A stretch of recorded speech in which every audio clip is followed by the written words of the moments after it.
Hello, and welcome to episode 239 of the Arena Regulars podcast. I'm Zach, And I'm Jeff. and we're your source for drunken Magic the Gathering arena content. That's right, just a couple of regular guys drinking some irregular beers, talking about Magic the Gathering, in particular, online client, MTG Arena. That is right. And baby, we're back. Hey, it feels good, Jeff. It's been a while. It has.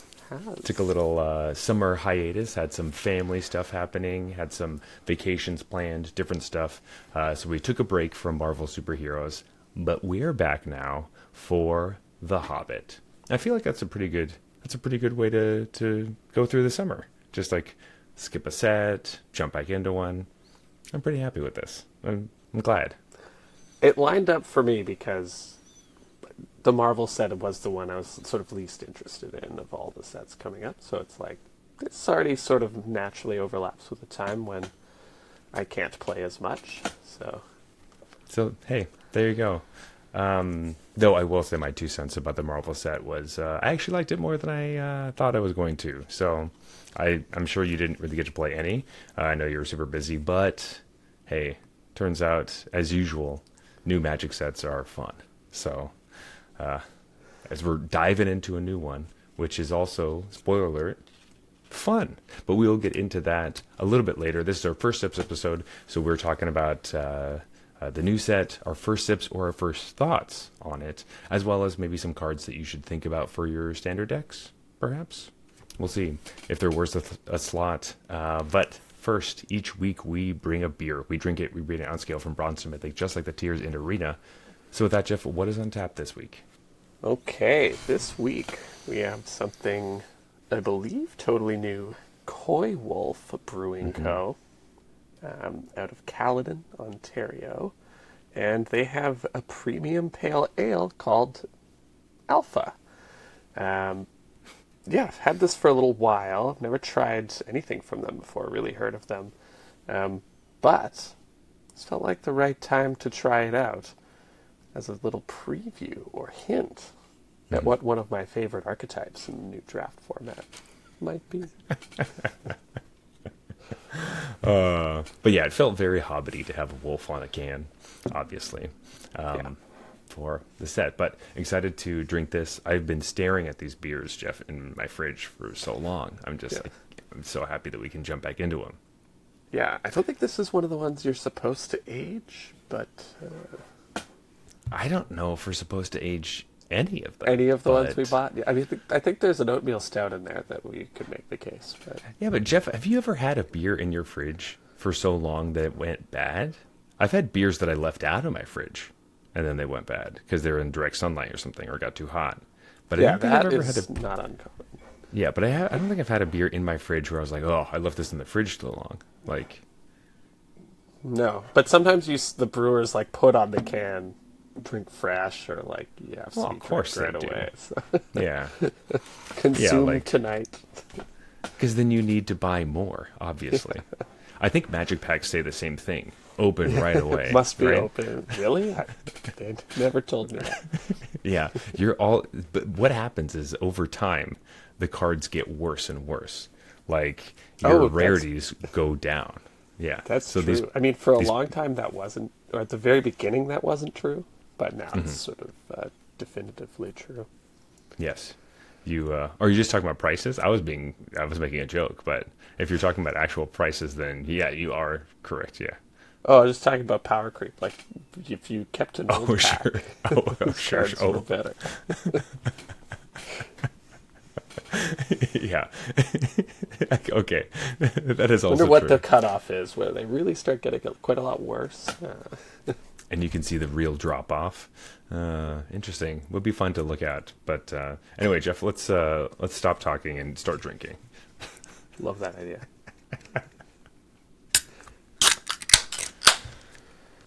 You know, I was just reading the can, and I didn't even notice this, but it is even more perfect for this episode than I thought, because it says, "This crushable pale ale will slake the thirst of any seeking adventure."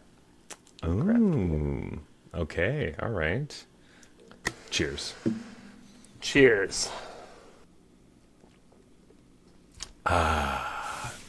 Oh, That's nice. All right, we have some Magic news. Obviously, like I said, The Hobbit has officially released as of this week on MTG Arena. But there were pre-releases the weekend before. Jeff, did you get to go to a pre-release at all? Unfortunately, not. My kids came down with COVID and passed that on to Brutal. me, so it was a tough weekend for our household. Eee. But I'm not sure I would have been able to squeeze one out regardless. So, how about you? No, unfortunately, I wasn't able to either. I had just come back from a trip, and so I was slated to work all weekend, which I did, which was good. It's always nice to get back and make money again. I have one of those jobs where you don't get paid for your time off. You have to actually be physically at your job to make money. God, I gotta get one of these passive income things I keep hearing about. Or do the overemployed thing where you get like 3 or 4 remote jobs, and you just have like all your computers at your desk. You're just going crazy to try to never schedule meetings between your 2 jobs at the same time. It sounds not stressful at all and super fun. Yeah, that's Not to mention the tax implications that you would have to deal with because you can't tell them your real earnings. Well, I already do that, so I think it'd be fine. But No, I mean like you can't tell your employer your real earnings, so they right. don't, They they think won't you pay only your make a taxes certain amount. appropriately. That's true. But well, okay. I guess I won't do that one. But what does Just the a government suggestion. even You know? could try it. I would start with 5 jobs at least. That's so many. I have like half of one right now. So That's the secret to getting rich. It's just trying to Work really scam hard? 5 Oh, companies at the same time. yes, scamming is definitely the way to get rich. Working Yeah. hard. What's that? No, Yeah. no we- rich person will tell you that. Or they will tell you that to Oh, make yeah, you that's fall exactly into the what they'll trap. tell you because they got there through scams. And generational wealth.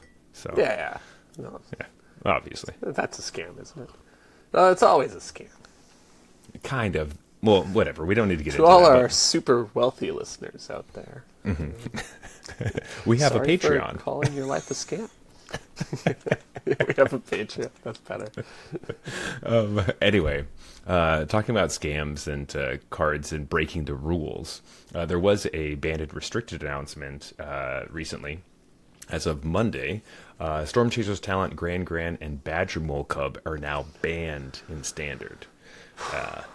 So, How long have Sweet. I been asking for this? Storm Chasers Talent. Finally. so Fuck long. that card. I've been complaining about that card for so long. You know what we should do, Zach? This might be a little too radical, but hear me out. What if we just took all the cards from Bloomborough and just banned them all? Like You just know said what? you can't play any of these in Standard anymore. Let's call it a cycle. We're cycling these out. I think you got something there because also there's some cards from Duskmourn I think also need to be Yeah, cycled out. Just get rid of those too. Just get rid of them. Because Yeah, these we don't cards need have been them anymore. around an awfully long time, it feels like. I'm kind of sick of playing against them, to be honest. Yeah. And, like just a mass ban. That's what we really need here. Oh, a mass ban. It makes a ban token and you put +1/+1 counters on it? Oh, well, we should amass bans. But, I'm really thinking we just need 600 bans, and then the format will be there, right where we need it to be. I think you're right. Yeah, basically this was hey, there's a couple cards from Avatar: The Last Airbender last year that need to get kind of checked and like brought back. And then there's a card that it should have just rotated by now. It was supposed to rotate, but they pushed rotation to 2027. So yeah, we won't get that till then. But also, I still think after rotation, we're still going to have way too many cards in the format. So Yeah, this is emblematic, I think, of an issue with the long standard. So we'll see.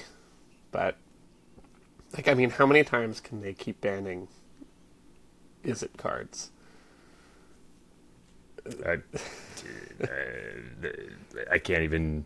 I can't Like, even probably tell is you. it gets better after this banning because they banned the one non-blue red card that like can compete. Is busted. Yeah. So I don't know. I'm happy with these bans because these are cards that were bugging me about standard, but I'm also not playing standard anymore because it's so huge.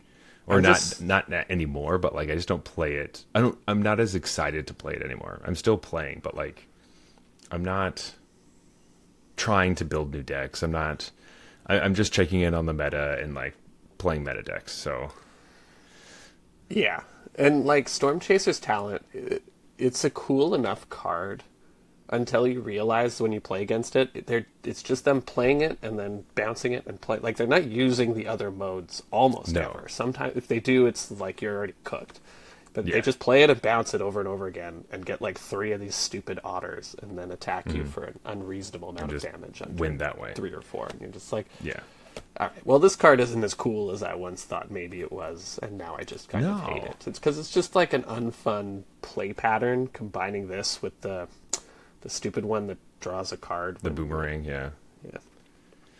Just like, I've had enough of that play pattern. Right? The first time I saw it, I was like, ugh. And then the 4,000th time it happened to me on turn two, I was like, okay, that's enough of this. Yeah, I we've talked about this a lot on the podcast. Maybe we just need a whole like standard episode where we just talk about how we would fix standard. But man, if they could just have an idea for a card, like it'd be really cool if you picked up your permanents and replayed them, and then only did it for like 2 sets, and stopped like making that effect every single set or every 2 sets, because then standard gets so huge. You're like, you have so many different versions of that. Like you build entire decks around it, and then it's like it's just the annoying thing where it's like, well, you banned one of those cards, and then you made another one that's Right. like slightly different but does the same shit, and so we have to deal with it all over again. It's just like, what are we Yeah, doing? there's a lot of redundancy in this massive standard format.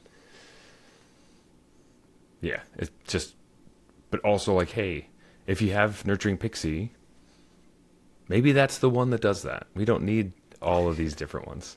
Like, Yeah, I don't know. exactly. So I think that, well, that's for another time. Let's move on.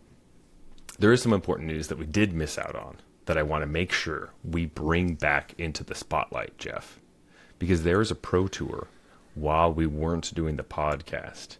Was there? No. Yeah, yeah. think It was so. Pro Tour, Yeah. Marvel Superheroes. It was a pretty great one. Doesn't ring a bell. Yeah, because it was draft and modern, and the top 8 was draft. It was really sick. Oh, that part was pretty cool. It was super cool. Oh, so you are agreeing there was a tournament then? Okay. No, Nice. I'm saying like that idea of a top 8 draft at a pro tour sure, is sure. a neat idea. But I don't remember any such tournament. Well, the most important part about that tournament is that on the podcast we like to play Magic Pro Fantasy, where we build teams, 8 players that are pro Magic players. We choose to be part of our, if you could have the best possible Magic team go into the Pro Tour, who would be on your team? We play in the Discord, and well, I took down the whole thing. I had the best team. We had the best turnout of any of our challenges we've ever done, and I took it down, crushing Jeff into the dust. It was great. Felt really good. And Should also yeah. just mention he is the one who sets up the Google form. That's hey, okay, real quick. That's not true. Actually, we have somebody else do that now. It's not me anymore. Yeah, that's right. Our friends over at Long Comics Book Club do it for us because he's really smart with all the Excel stuff. I'm not. I don't do that well. So thank you, Long Comics Book Club, for bookkeeping our fantasy sports. Okay, circle back to me. I'll try to think of a different way to accuse you of cheating. Okay. I would also like to point out that none of my players made the top 8, but they all had stellar performances in day two, and I still won. So Wasn't it I felt something like because the next best player had someone in the top eight, you had to root against them essentially because if they yes, won yeah. There enough was in the top eight, you would have lost. there was a chance. I believe they had Ken Yukihiro, who did get kicked out in the quarterfinals. So I had Eduardo, so that was the other, and both of them got kicked out in the quarters. Um, so and I'm pretty sure Ken was actually my reserve because there's a slot for like because in the past some very careless people have selected players who were not playing in the event. And so, as a guard against that this time, they let you choose a ninth player in case one of the 8 players you selected is not actually competing. And I think I had Ken for that. I was like debating to put Ken in or there or actually in my lineup. So I wonder what could have been. And I've been more judicious with my choices. no, Jeff, you got to do your research. You can't just do it last minute like you always do. I actually had a nationality-based approach this time. I was choosing players to match what was going on in the World Cup at the time. Yes. Oh, interesting. Okay. I think that was like the semifinals, and so I chose Jean-Emmanuel Deprat because it was France. France, yeah. I chose Luis Salvado for Argentina, Javier Dominguez for Spain. I know these are such picks that I wouldn't have made without the World Cup, right? And then I literally couldn't find any players from England. I was like, is Autumn here? Maybe if Autumn's there, then I can have like that sleeper pick of Autumn, but they weren't competing in the event. So I was like, I literally just don't know. I've tried to ask like ChatGPT, are there any like pro English players who are like cross-reference that against this list of people competing? And it was like, I don't think any of them are English. None of them could be confirmed as English players. Gotcha. So Famously, I was like, I'll I think replace them with a Japanese player. That makes sense. And so I was deciding between Shota and Ken. That's what it was. Gotcha. For the last slot. I see. I know you like Shota more. I did pick Shota. But I feel like bad I always choice. pick Shota over. I always pick Shota as like my 8th slot, and it doesn't always work out for me. No, it doesn't. You just gotta watch out for him.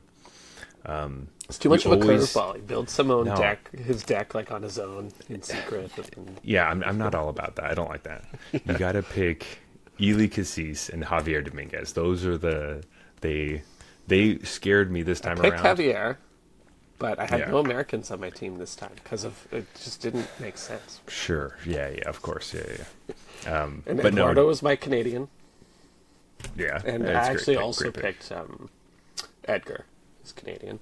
Right.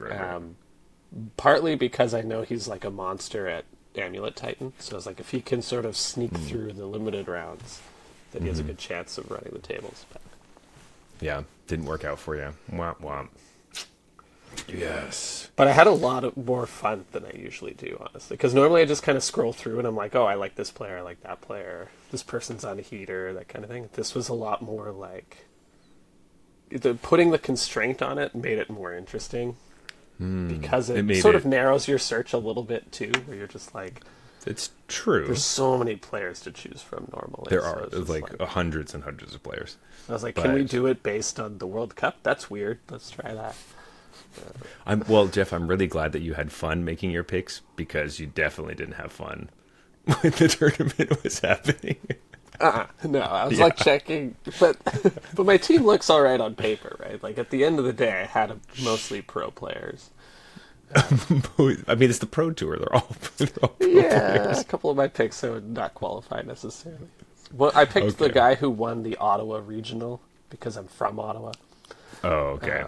And All he right, won well, it that with was- red-black discard. Instead. And Okay, I was like, all I gotta right. pick this guy. Yeah, I don't know how All well right. that person ended up doing. Not so well. But anyway, feels good. I had to put the crown on my head because Jeff, I believe, did win one of these already this year. Pro Tour Leroyan Eclipsed was your win. That was a good. That was set it. for You? me. Yeah, that was you. Yeah, you just crushed everything. It was the worst. Um, Now I know I won't get a set like that for another decade, so I gotta yeah, thank God. Um, best I was set of all nervous time. when the Hobbit was like because the Hobbit is only 5 archetypes for draft, and they're offsetting colors, just like Lore and Eclipsed. I was like, I don't know. But luckily, there are some typal synergies or like kindred stuff, but not to the extent that Lore and Eclipsed was, buddy. Anyway, but kind of talking about Spotlight Toronto, which is where Jeff crushed that tournament. There is an event coming up in Toronto again.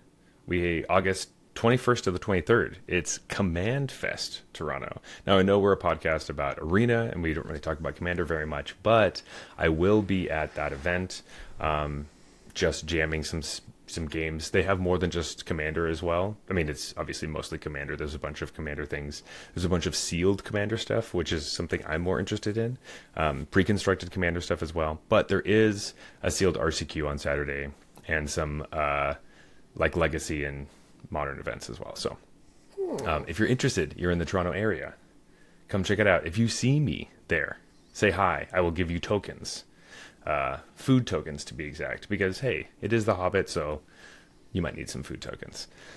But yeah, should be lots of fun. I'm excited. That's next weekend, so I've been looking forward to that, and yeah, should be lots of fun. I'm playing the most insane event that I've ever heard of, where I'm playing 16-person commander, Whoa. where you're all in one giant pod and 4 players play their turns simultaneously, and they're 4 people away from each other, and you can't affect anyone on the table except for the people to your immediate left and right, and you can only attack to the left. This is like your vampire game.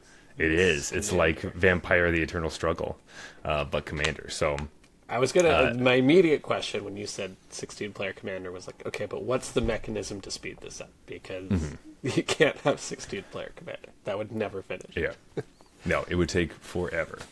Unless it's like CEDH, and then whoever goes first would win. You just combo off. Yeah. Though Force of Will. So why would you? I guess if you have 15 There's opponents, that with the chance. Of So Force of many Will. people. Yeah. Everyone just tries to combo, and we run the table out of Force Yeah. of Wills, and we see. You just have like a judge being like priority, priority, priority, priority, just going around to see who has It's like who draft. wants to do it. Like you have 3, 2. Yeah, 1. exactly. Your turn. Pass, yeah. God, that'd be wild.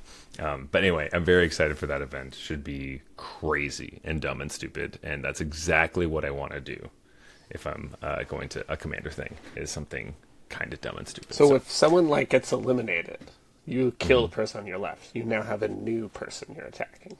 Correct. And then you try to be the last one standing. That does sound kind of fun. Yeah. And if you have like a board wipe or something, it only affects you, the person to your left and your right. And so it's like, well, maybe you see somebody building a huge army down and they're just like taking out players left and right coming towards you. Maybe you have to hold on to that. I don't know. Seems kind of interesting, but also probably extremely chaotic and hard to manage. And That's the problem with 4-player commander for me already, is like the massive deck lists, the having 4 players at the table, the singleton, like all of it combines to mean like this is an unparsable game. There's no way for me to like actually read everything that's going on, what everyone's intentions are, what cards they probably have in their hand, and how I should optimize based on that. Which you're sort of used to from like draft is the opposite. It's like, okay, I have 2 options for what to play. Which one makes sense given the information my opponent has shown me and stuff. Whereas this game's like, I have 43 things I could do based on the 17 things that person did and the 8, like, there's just no way to actually reason it out. yeah, that's why a lot of commanders, like, you need value immediately. And so it's like, if you have haste, that's huge. Because you're like, I just need to get stuff out and do stuff on my turn. Haste I is cannot just an awesome wait. keyword. Yeah. It's so Haste simple, and but so strong. vigilance is also really underrated in Commander as well, so that you can block all the Probably players. just because it kind of sucks in regular Magic. It's like one of the weakest keywords. I really like vigilance. I don't appreciate you saying such Sucks. horrible things. If you're gonna Vigilance. rank French vanilla keywords in limited, vigilance got to be near the bottom. Okay, well, I didn't know we were talking about limited. I thought we were just talking about in general. Or standard. Okay, maybe also standard. Or But I was not. going to say, when you play I'm Boggles, just gonna push this for vigilance is really until you say important it's only good at because you command. need to be able to block with your giant lifelink creature as well as attack. So, I will say that a 3/3 with vigilance is better than a 3/3 without vigilance. I'll grant you that. Oh, fantastic. That's all I ask. That it is worth putting on Sometimes. creatures. Not strictly better. Sometimes. Trying to think of a keyword that's worse than vigilance in that situation. I just talked about how haste is really good, but once, you play the creature, the haste then is just flavor text. Okay, that's true. Where a lot of these creatures are like, and there's some of them in this set. They're like, if you unlock X, this guy gets haste, and I'm like, oh, that's so annoying because I now have this weird perverse incentive in my head to hold this in my hand until I have that unlocked. When Yeah, really I right. should just play it, like ignore that text. Well, as we're kind of jumping into the Hobbit already, I did want to talk about one of my favorite haste creatures that we do have. Because it kind of comes out of nowhere and is a freaking truck when it Lay it does. on me.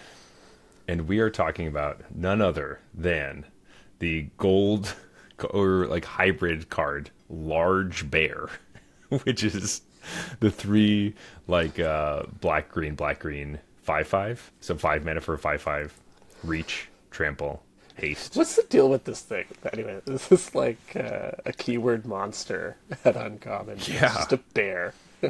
It's just a bear, but I know this has got a lot of talk, but I love it so much, and specifically in the deck that you were talking about or alluding to previously, that like Wolves. the wolves, the black green, like what is it? Wolves, spiders, is Bears. bears? Yeah, wolves, Yeah, spiders, bears is bears. Yeah. It's fun. I have a draft deck right now that is playing literally this, a literally large bear. Oh, Because- large bear is awesome. Well, there's something really fun about the black-green like mechanic or archetype this time around is ferocious, which we always get in Gruul, red-green. And having it in black-green is interesting. I don't know how different it's going to actually feel as we continue to play with it, but I do like the situation where you have a bunch of creatures that get paid off. They're like, if this creature attacks and you have a creature with power 4, blah, blah, blah, this happens. You give +1/+0 and trample as your stuff. You draw a card, lose a life. You do blah, blah, blah. You do all this stuff.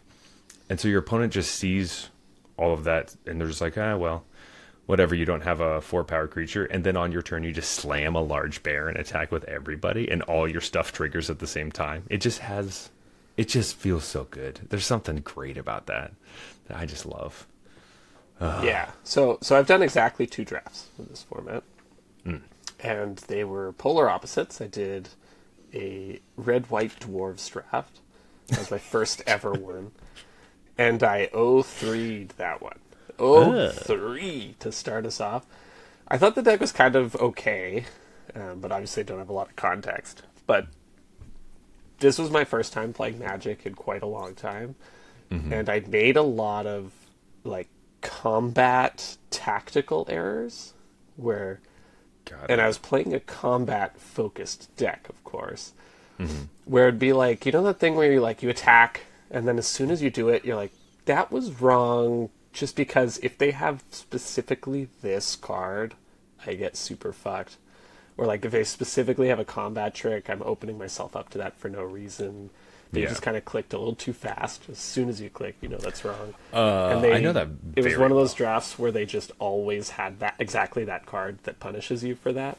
And so it'd be like, I have 3 creatures to my opponent's 1, but they did some damage early, so I just have to make sure and I have plenty of cards in my hand. They're empty-handed, and I just have to not do something stupid like that, and then I attack with 2, and I'm like, oh, if the card they top decked and then passed with is exactly that, like, +2/+2 to a dwarf that equips it, then and then hits the battlefield. I'm just like, oh, good, now I lose. That's great.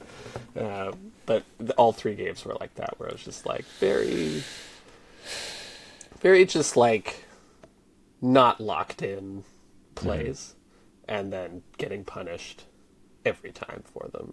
Except one of the games. One of the games, I just got absolutely annihilated by green-black wolves.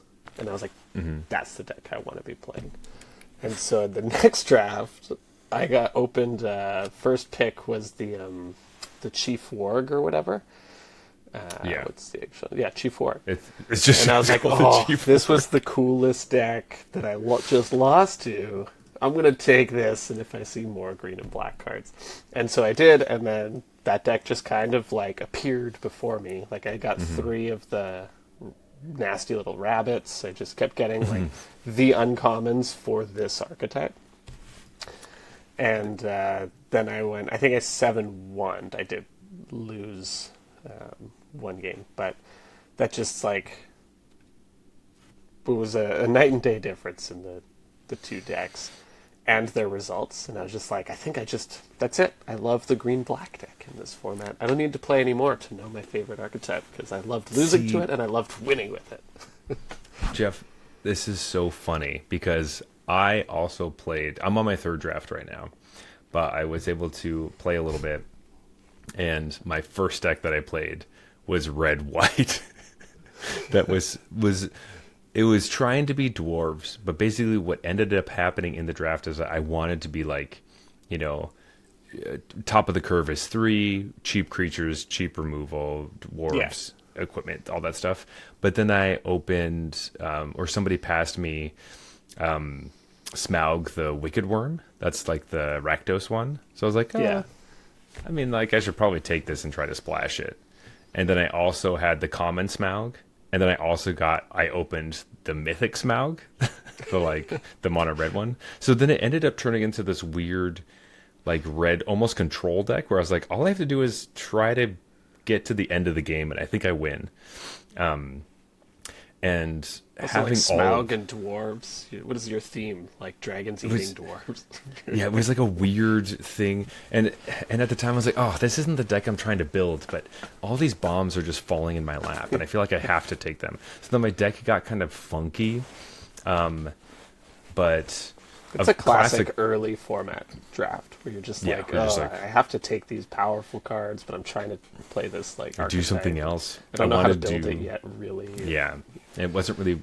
So, anyways, I did that, and actually, of all the dragons and all the Smaugs that I had, the card that was the best was the Stone Giant of Hill Pass, which is like this huge 7/7 rare. It's red. And when it enters, it makes a 3/1 wall artifact thing. And it also makes one when it attacks. And then it has an activated ability where you can pay 3 mana to sacrifice an artifact and deal 4 damage to any target. So basically the play pattern is play this guy, make an artifact, next turn attack with this guy. He's a 7/7. You make another artifact, then you spend 6 mana and hit them for 8 in the face. Jeez, yeah. Or make your blocks terrible so that a 7/7 is going to come through. You're going to win next turn. This card was a freaking house, and it was so much fun to play with. That does sound like a very cool card. It is definitely one of the cards you should be looking out for if you're playing red and you can play a bigger version. If you're not going like turbo dwarf equipment stuff, this card just wins games. But of course, it's a 7 mana creature. Like if a 7 mana creature sticks around, it usually wins games. But this one wins it very quickly. Mm-hmm. Like if you untap it, usually you win. Probably that's basically what happens. Yeah. Also, because it's any artifact. It reminds me of like Bosch. If you have anything laying around, but even this just on its own, blows up It blockers. it makes two. Attacks for Yeah, 7. Yeah. there were a couple times where I'm like, oh, I have to figure out what I'm going to do. I was like, wait, no, I just attack and throw both of the things at their face. What am I doing? Yeah, I just attack for 15 damage. That's what I do. Yeah, that's all I have to do. No, so this card's super sweet. It reminds me of Bosch Iron Golem, classic MTG card. 8 mana, I believe, but does a very similar effect. That cares about CMC and stuff, but just such a cool. I don't know, just such a cool thing. It feels very giant-y. But man, so this is a card I wish that we had in what is it, Lorwyn Eclipsed, a giant that was like freaking great, and you could build giants around. The only thing I want to say about this card, okay, so Stone Giant of Hill Pass, it makes these wall token things. There's something about it that makes it feel like it should throw mountains at people. Do you know what I mean? So like, I get it makes walls, and I guess they're called stone boulders, but like, I don't know. For some reason, it feels like I should be throwing lands at people, but I'm glad you don't have to, because that would kind of screw up the math and all this stuff. Unless it made mountain tokens. If it made an artifact mountain token, that would be... Anyway, we don't have to talk about what cards could be. This card's sweet. If you see it, like, pack one, pick one, I would definitely pick this again and build. I take your point, though, because now I'm thinking about the idea of it throwing clues. Yeah. Launches a clue at me that hits me for 4 damage. Like, clues it throws... be pretty small. Yeah, fingerprints on your face. It throws blood. Like, some of the clues are like a feather, like, it's not very scary. But then you get to say, get a clue. And you're right. But it can throw food, it can throw blood. It can... but sweet. Throw really, treasure, that makes some sense. That does, like but... pitching a big treasure chest at you or whatever. Oh, I guess I was thinking of coins, but sure. Yeah, an entire treasure chest makes a lot more sense. But pretty sweet. Anyway, so kind of long story short, that kind of big red is what I was kind of considering it. Big red deck went 4-3. So like had some dumb punts as well, but definitely did better than your Dwarfish one. So that feels better.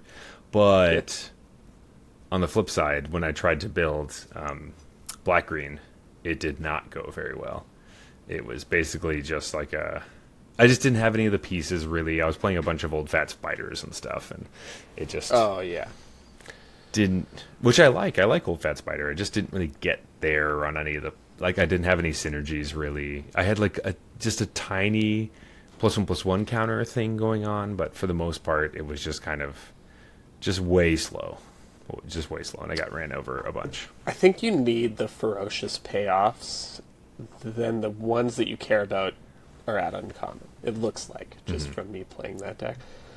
I loved Nasty Little Rabbit. That card was huge. It was frequently like a 1-mana giant creature in my deck. Yeah, that's scary.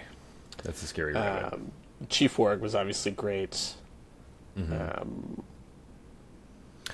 did want to... I was going to ask you, did you have one of these Wilderland Scroungers, the 5-mana 3/6 that when it attacks and you have Ferocious, you put a +1/+1 counter on all your creatures? I had 2. Oh boy, it was good. I was not 100% sold on it. Like, I played 2 because I was like, if we're doing this, we're doing this. But I don't know if that's necessarily the one you're looking for, just because it has to attack. And yes, so to do all this stuff. Quite slow. And it's also not Ferocious itself, right? Like, you have to get one trigger on it. Like, so this is the nice thing with Nasty Little Rabbit is, like, once you get to the point where they're self-sustaining, you just feel like, whew, like a load comes off your chest. You're like, all right, I don't have to, like, figure this out anymore. It just now does its own thing. It just they have to spend a real every single spell on a 1-drop. Yeah. This is kind of similar. Like, you need to get one trigger on it, and then you're like, okay. And then it's great. now we're talking. This was never like a huge player in my games though. Like it, Gotcha. I think I did attack with it and get a bunch of counters a few times, but that was always in games that I was already sort of I'd already started dominating the board, and like It closes this was the never door, the but thing that broke me through. gotcha. It was like, you see, in my deck, it was the card that was like, I basically need that to win because the rest of my deck it can't do enough. Because this was like gravy for my deck to get this thing done. Because like I had it in combination with Great Ugly Looking Goblin, which is a black card. But that's like another huge. It's a 6-mana 4/4, but it says each creature you control with a +1/+1 counter on it has menace, and so then that would be the turn you attack. Everything gets +1/+1 counters. They have menace, and now you just win the game. But it's such an expensive combo to try to get together, and it just was not what it wasn't what it should be. So that would kind of left me with a sour taste in my mouth. So I went 2-3 with that deck, and then you posted your trophy in the Discord. I'm like, well, I was talking a lot of shit about Golgari on my stream, and I was like, well, I just talked about how bad this deck was. Yeah, it might still be bad. I don't know, but I think people are still sort of not drafting optimally, so you sort of get a lot more uncommons, I think, than you might otherwise. Yeah, but I think right now the consensus is basically like through pre-release weekend, Rakdos was like the outlier of one of the best decks.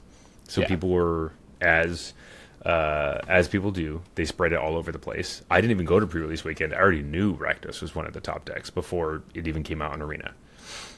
Me too. And so then by to our Discord channel. Yeah. So by the time that it actually comes out on Arena, everybody's trying to draft Rakdos.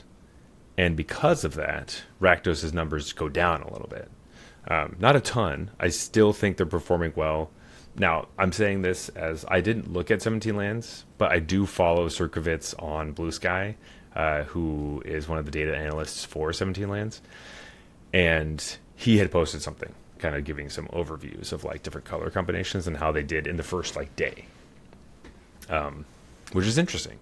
But it was kind of showing that Rakdos and Golgari are the two color pairs that are doing quite well, even par, and then everything kind of drops off from there. Kind of saying like, hey, I think black might be one of the best colors if its two pairs are the most winningest decks so far. Totally. So we'll have to see how it shakes out. Obviously, it's very, very early. And it's always, like,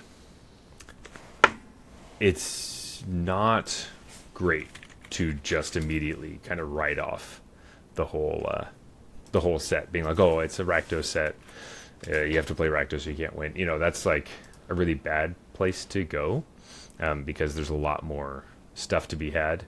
But I know Magic players love to just do that. So just remember that draft is self-correcting. And hey, in the Pro Tour, they had a draft top 8. One of the worst color combinations won the whole tournament. So exactly, like, don't get down on it, on yourself or on the format because of something like that. So just keep that in mind. People are saying, oh, this color is terrible, you shouldn't play this, whatever. And then because nobody wants to play it, you get to play it and win. Hey, sometimes that happens. So don't. Yeah. And a few things on that. Like, I played against a lot of Rakdos with this Golgari deck. And I'm not playing at a high level because my rank is degraded. But I found that matchup pretty easy. My creatures are just so big, and they're trying to do like all this small like sack for value. Like it felt like they were working harder than me, and I'm just like, okay, attack with a 6/7. Like you could block, sack, do your thing, but like my whole board is fucking huge. It's outside the range of your 5 damage removal spell. And you play that dragon. You tap out for that dragon, you're dead. So like go for it. You know, it was a lot of felt favorable, which could be a reason that Golgari is well positioned as well. If like pushing up a everyone's bit. trying to draft Rakdos and just doing big dumb stuff Which is go with underneath. card advantage Yeah. built into it beats that, then you're happy. But I wanted to just touch on a couple of things with the Golgari deck that I learned just in this one draft. The first one is, can we just talk about Ordinary Bear for a second? I love this guy. Okay. I do have words about Ordinary Bear. I love that I was excited to play a vanilla creature in Limited again, and that made me happy. I was kind of like the whole draft, I was like, I don't know if this card is good, or if my deck just needed it, because it was one of, like, I had all the payoffs for Ferocious, and I needed, like, on-curve, efficient ways to actually make that happen. So I played 2 of these things, and I was always psyched to draw this guy, because, like, you know, I had 3 bunnies or whatever. And I'm like, yes, Ordinary Bear to the rescue. Like, my board doesn't suck now. Yeah.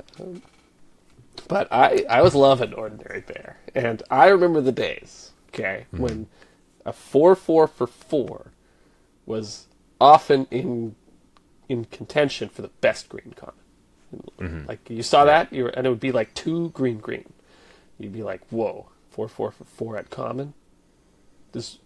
If Land of War Elves weren't in this set, that would be the de facto best one. But because Land of War Elves is in it, or Elvish Mystic, or whatever it was at the time, that might be better. Let's find out.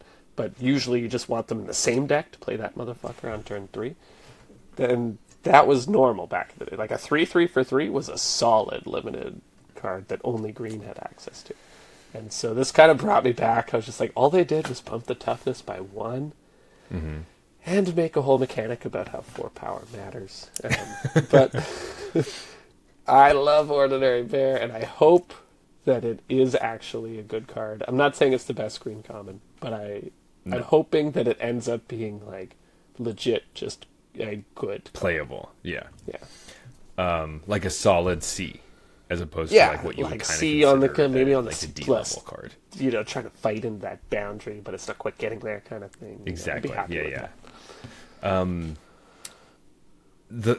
Obviously there's been a lot of talk about the bears in this set, about how, like, you know, we have Little Bear, which is a 3-mana 3/2 with flash, first of all.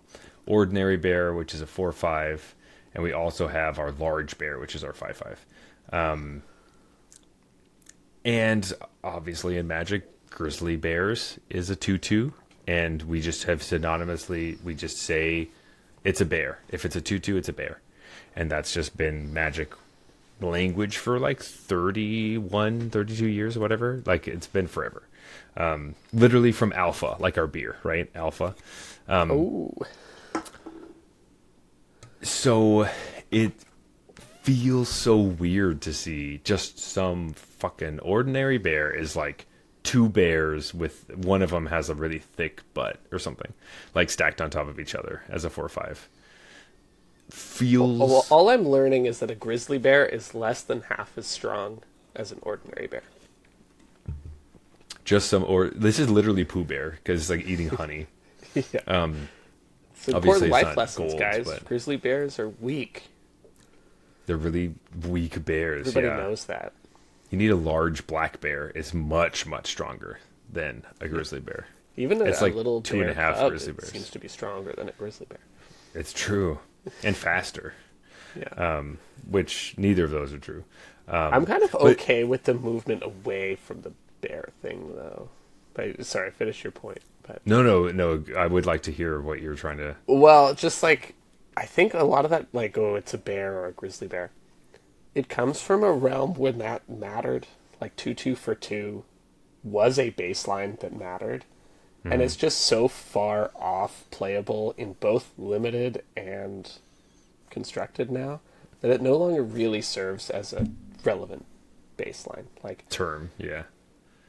sure, it can still shortcut us when something is a 2/2 for 2, but I still have to be like, oh, it's a grizzly bear with lifelink, and whenever it does X, Y happen. Like, there has to be so much more stacked on to that term for us to even bother talking about it.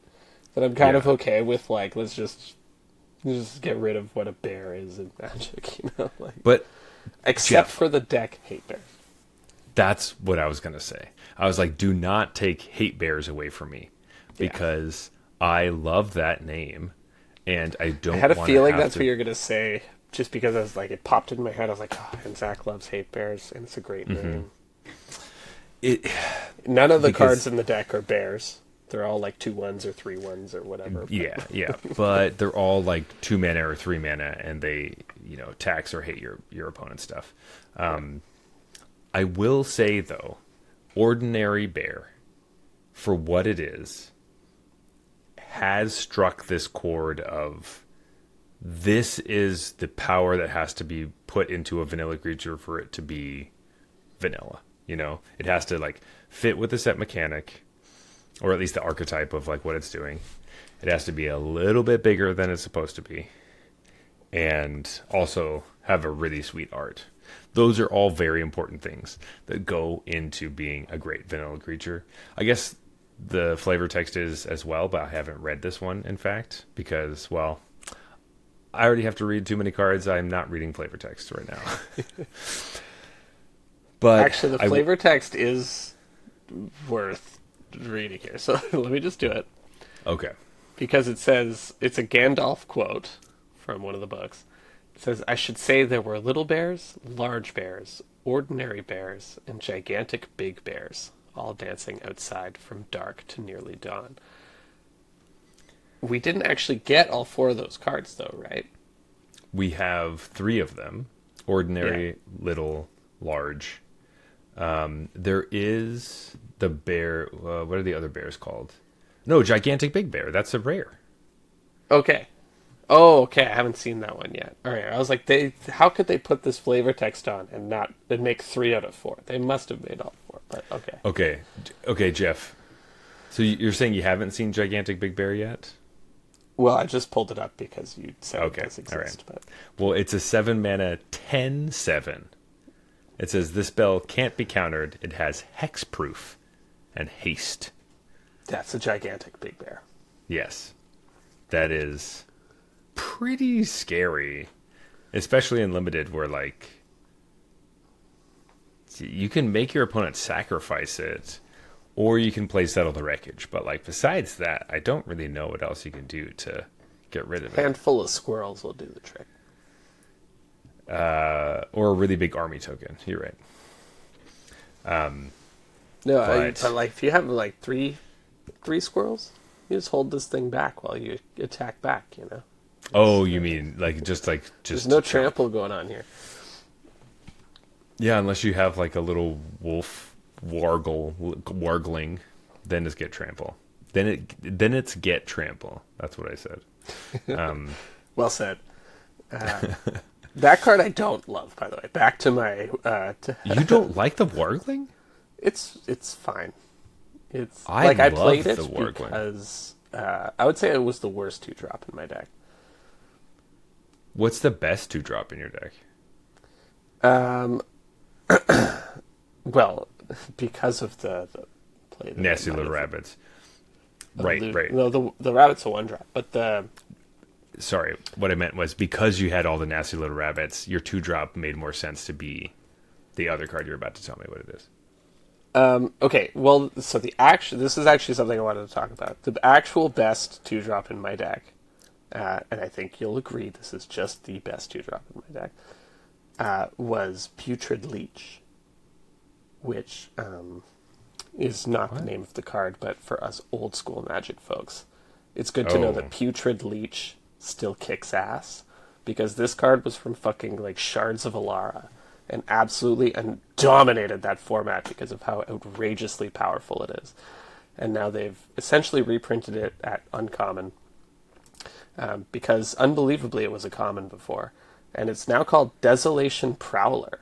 Oh, And yes. this card is nuts, and I can't believe that like 15 years ago they printed this at common. It was green and black, so it was a gold card, and not a relevant creature type. They made it a leech, but it was otherwise the exact same card, and the format like essentially revolved around that because the card was so outrageously good and common. Yeah, this card is busted and beat the shit out of me when I was playing against it because it's a 4/4 for 2. Yeah, That's crazy. And when you have three rabbits in your deck, guess how good a 4/4 for 2 is? Stupid good. Yes. Stupid good. All right. And in this set, it carries extra meaning beyond just a 4/4 for 2. And so I guess I should read the card. It's a new set. It's 1 and a black for a 2/2. You could pay 2 life to give it +2/+2 until end of turn. You can only activate that once per turn. But that's not that different than a 4/4 for 2. Especially if you're aggressive, yes, of course. Yeah, and but they can't attack into it either because they're not going to throw away a creature for 2 life. So it's not that different because of the threat of activation. It doesn't cost any mana to do this. It costs life in the early game, which you're happy to trade life for board presence in the early game. Yeah. This card is very close to just being a 4/4 for 2. It is a 4/4 whenever you want it to be, whenever it can trigger your stuff, and it's just a 2/2 every other time. Yeah, I think those are like the more interesting situations. Like you play the rabbit, then you play this, but you're kind of on the back foot. Do you pay 2 life to get a counter on the rabbit, even though you can't attack, something like that? Generally, probably still yes, but I would say yes, because then you get a 2/3, which is probably important on that board state. And then next turn it's going to be a 3/4. Yes, right. So, but maybe they have their own Desolation Prowler, so it's going to be a while before you can actually attack into it and stuff. You get something really interesting. Okay, so sorry, what I should have been clearer. What, as far as common cards, what's your favorite 2-drop for your deck? So because because the uncommon to the, obviously we're talking about a common 2-drop. You're gonna blow me out of the water with this monstrosity. What are the common 2-drops that you like more than the Wargling? So the other 2 I had were Guardian of the Halls. It's 2/2 trample for 2, and you can pay 7 to put 3 +1/+1 counters on it. That was a nice card. It never really mattered, but I always like these good early, good late kind of deals. Obviously, this is quite an expensive ability, but the trample plays well with a lot of the +1/+1 counters that I had going on, and so this card ended up being okay, but wasn't 100% sure, but maybe comparable to the Wargling. And then the overperformer in my deck was the Adder Cop. So this is the 1 and a green 2/1 reach Death Touch with landfall, and landfall whenever a land enters, it gets +1/+1 until end of turn. For me personally, I had I think 2 Hobbit holes that could push this to 4, and so this acted as like early pressure and early game. It also was my answer to flyers. It was one way I would deal with flyers, was having this creature, because otherwise my deck was fairly weak to flyers. And it often was my way to trigger Ferocious, because with Hobbit Hole you could get this to 4. And so I did have a game. I think this is the one I posted about on the Discord. Insane. And I didn't even get to give full details on the Discord. So here's what happened in this game. I played Rabbit, and then my opponent played Rabbit, and then I played Rabbit, and then my opponent played just 1 rabbit. Ooh. And then I played Adder Cap with Hobbit Hole, trigger all 3 rabbits, attack with 3 2/3s into their 2/1/2s. And they gave me a nice. But they weren't able to trigger their rabbits on turn 3. And I was just like, oh, you're done. You're done. They played some random 2 or 3 drop, and I had the wait on turn 4 to get Ferocious. To play another Ferocious thing, yeah. Yeah. So I'm just attacking with 4 3-power creatures on turn 3.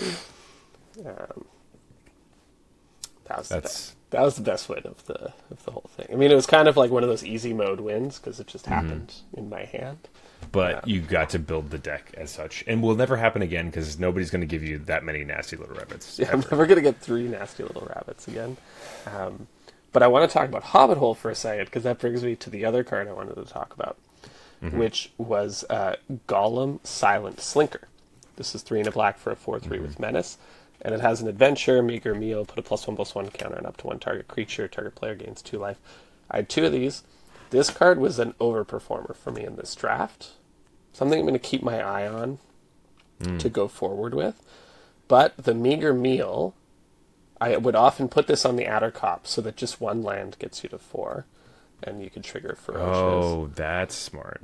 But it would often, you put it on a 3-power creature, like you could put it on the Chief Warg to make it self-fulfilling. You could put it on the 3/6 we talked about to make it self-fulfilling. A lot of these things are just 1 away. And so the meager meal actually pushes It's just you one. over. That's a good call. That's a good call. I like that.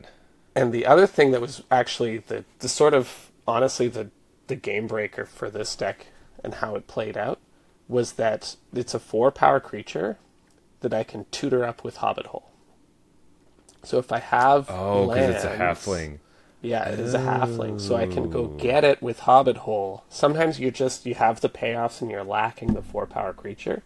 Yeah. And so you've held your Hobbit Hole wisely, and you if you draw some lands, you're like, okay, now I just go get the 4-power creature that I need, and sort of unlock the whole deck. It added, having these plus Hobbit Hole unlocked a whole level of robustness that I didn't think the deck, I would have lost some games without that interaction. Yeah, that is very cool.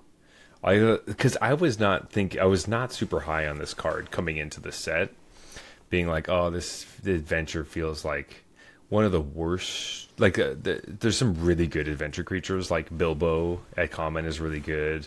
I like the butterflies. Yeah. There's a Bjorn, Smaug. I like the butterflies too. I haven't seen it played a lot, but I was like, this card seems good.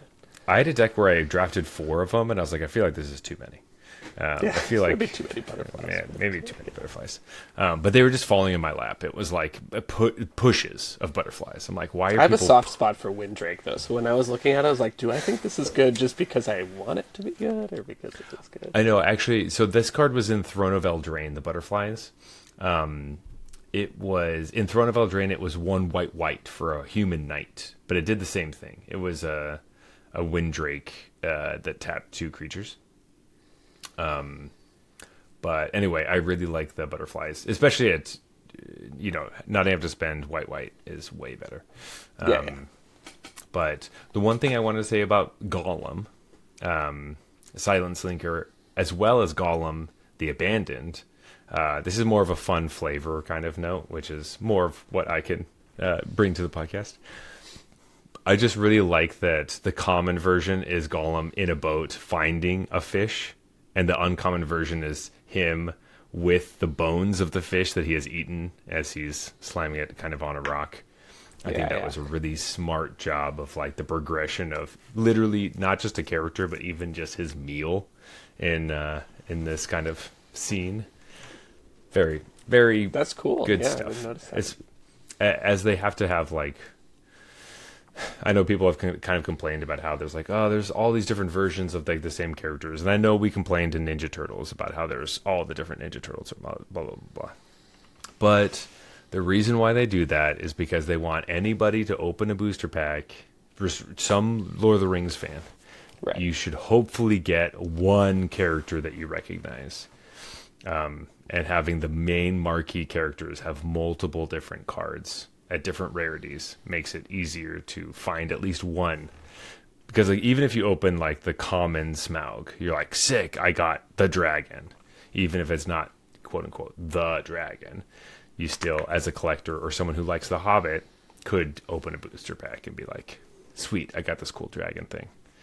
So Exactly. anyway, just a reminder, which is they literally do that, and they tell us they do that. So I don't know why we have to keep Mark talking about it. Rosewater's been very open about that. Yeah, he answers this question all the time. Sick. Well, I'm very excited to see the rest of the set. Obviously, we kind of just did a little deep dive on our experience with Black Green. But once we get a little bit more knowledge about all the other colors and I get to play a little bit more of the set, it'll be cool. I will say that it is going to be kind of difficult for me to not pick black cards if I see them in my first pack. If there's good black cards, I feel like I'm just going to try to take those and see what happens. Play Jund colors. Yeah. Oh, the other thing I thought of on that note too, and maybe it was just how things lined up for me, but murder felt good in this set, man. Like I had a couple. Bilbo's Deadly Bilbo's Slice. Deadly Slice. It felt good. Like there's some formats. Murder is like exactly that card where it could be the top common in the set, or it could be kind of bad. Like it's never third or fourth. unplayable, but like No. yeah, not Well, the because best. we've had sets where it's like functional murder. Like remember in Rivals of Ixalan where it was like it was -5/-5, but if you descended or whatever, it was like -10 or whatever. Yeah. But it was double black, and because it was double black and black was one of the worst colors, it was like you have to go really deep on black to actually play the card, and so it made it go way down because those decks just did not do very well. It was also kind of a tokety, trinkety set, Right. where you wanted to do artifact stuff. So, but probably because we have less go wide stuff, it's a lot more like we have one go wide deck, right, with the recruit. So Yeah, all the and army it might stuff not just be goes tall. the strongest deck if early. So early stuff is telling us that maybe it's not the strongest. So Deadly Slice might be the key to keeping these Golgari decks at bay, while the Rakdos decks try to continue to fight through. Like maybe they, obviously like Stir Up Trouble. It's really good, but I don't know. Maybe they can't afford to sacrifice something to get some of the big stuff out of the way if they want to get in really fast. Deadly Slice might be the card. Will be interesting. Yeah, certainly in this like black green kind of mid range deck, I don't want to be sacking anything. So I think I cut that one, and I was just like, let's just do Bilbo's Deadly Slice. I guess I was gonna say I didn't really have a ton of removal in this deck, but I did have a Troll Negotiations, which was wild because it's +2, it's 2+1/+1 counters and then a fight, so Yeah. it like turns on your Ferocious and kills some and things. It was always bonkers. Yeah, I think that is a sleeper for a normal card where I see fight on a 4 power thing or 4 mana thing, and I'm like, It's expensive. That's sorcery. But it kind of reminds me of like the thing I had to change in my brain a little bit in Outlaws of Thunder Junction. There was a 6 mana fight spell, but it was a double fight. It like killed 2 things. Oh, yeah. Or I guess it was a bite spell. But I remember being like 6 mana for this uncommon fight bite thing felt so expensive.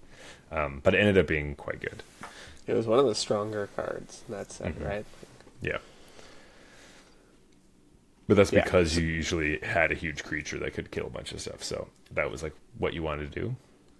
Yeah, But I like think your brain is kind of hardwired to think Quarrel is better than Troll Negotiations, right? it 100% is. My brain is definitely, because it also says fight and it says sorcery speed. But I think in this archetype specifically, the 2+1/+1 counters to turn on all your creatures is vital. Like It's huge, yeah. it's so important.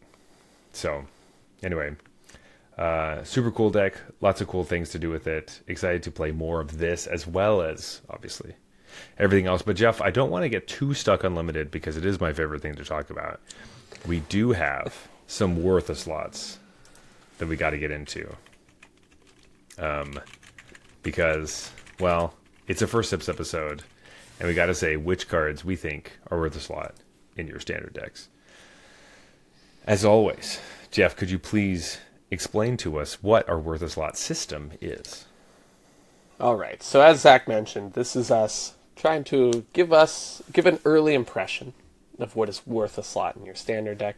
Why do we do that? It's because wild cards are the most important resource on MTG Arena. We don't want you to use wild cards on cards that just kind of are all hype. They look cool, but they're really not worth a slot in your deck. So we try to help as best we can. This is a tough exercise by giving you are layups, which is I wanted to say slam dunk. I was like, it doesn't sound right. It's not a slam dunk. I kind of But like shouldn't slam it dunk be? though. Well, layups are Slam supposed dunks to are be hard easy. to do, though, right? Yes, Yeah. that was the idea. Yeah, this Okay. layup is like an easy thing to do that you should always get in. Slam Right. dunk is like showing off, you know. Yeah, that's fair. Maybe we should have a slam dunk. Anyways, we could figure that out. But Ooh, come to our Discord and tell us if we need to do slam dunks. We always talk about home run slam dunks as like great cards, but true. I don't know. Windmill Anyway. slams.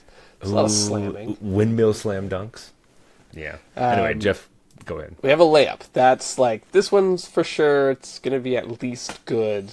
And, you shouldn't feel bad at all about spending a wild card on this.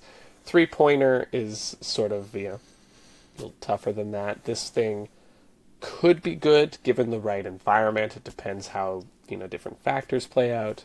But if you're passionate about the archetype it goes in, or you really like the idea of the card, then you should feel okay sort of, using a wild card on it. Half court shot is basically things Zach and I wish were good, but we know probably won't be.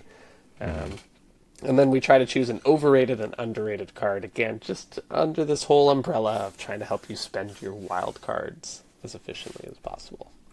Because that's the name of the game, man. All right, Jeff. So I'm going to go first. I'm just deciding I'm going to go first.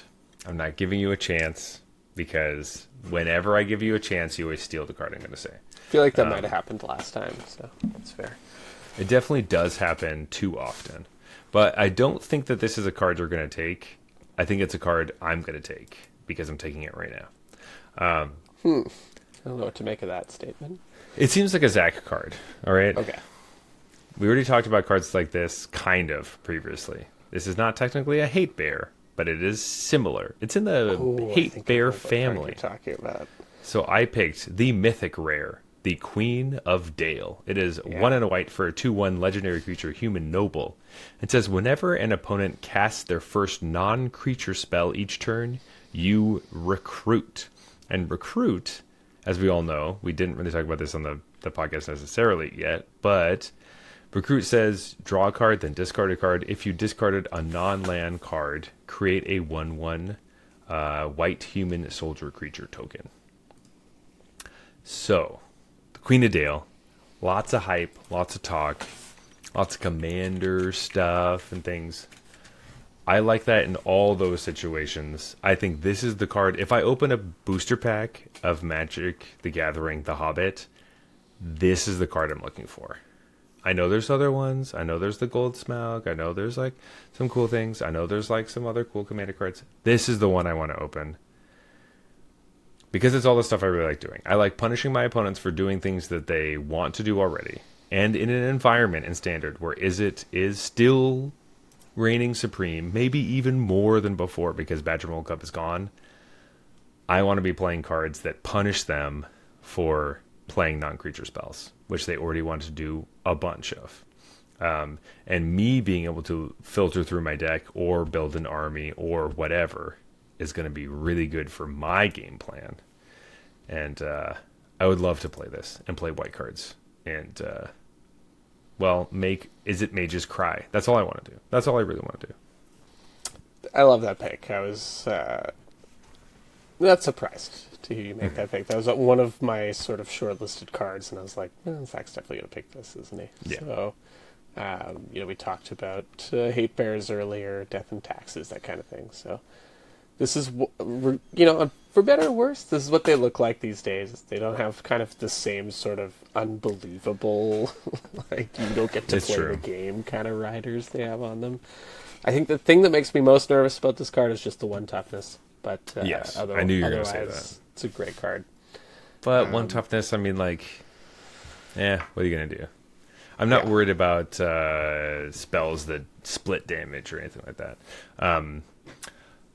The one thing I will say about this card, mythic rare, a little harder to swallow for all of our players out there.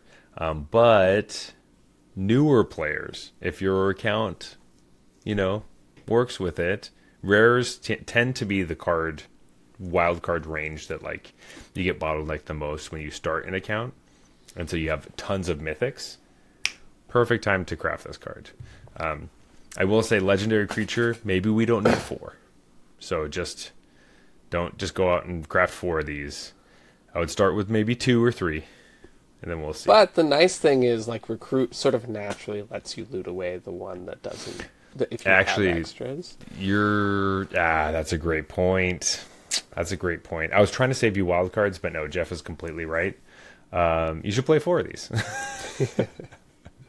And like you already touched on it, but I just want to put the perspective of like how annoying it is to play against this if I'm in that sort of deck where it's like this is going to tax me every turn. I feel like I have to kill it, but killing it is not a fair exchange for me because of the recruit. So it's just like super uncomfortable. It's like inconvenient where I'm like, I'm going to have to burn this away and like give you value, and I don't want to do that as the deck that's supposed to win on value, you know. Exactly. It's also the kind of thing of like whenever they try to like kill your creature or counter your spell or do different things, you get a draw every single time. So if you're playing your own counter spells or protection spells, they end up like helping, because there's nothing better than your opponent trying to kill one of your creatures. You get a quick loot and you draw into your spell pierce and you cast it. Like stuff like Hate that. it feels so good.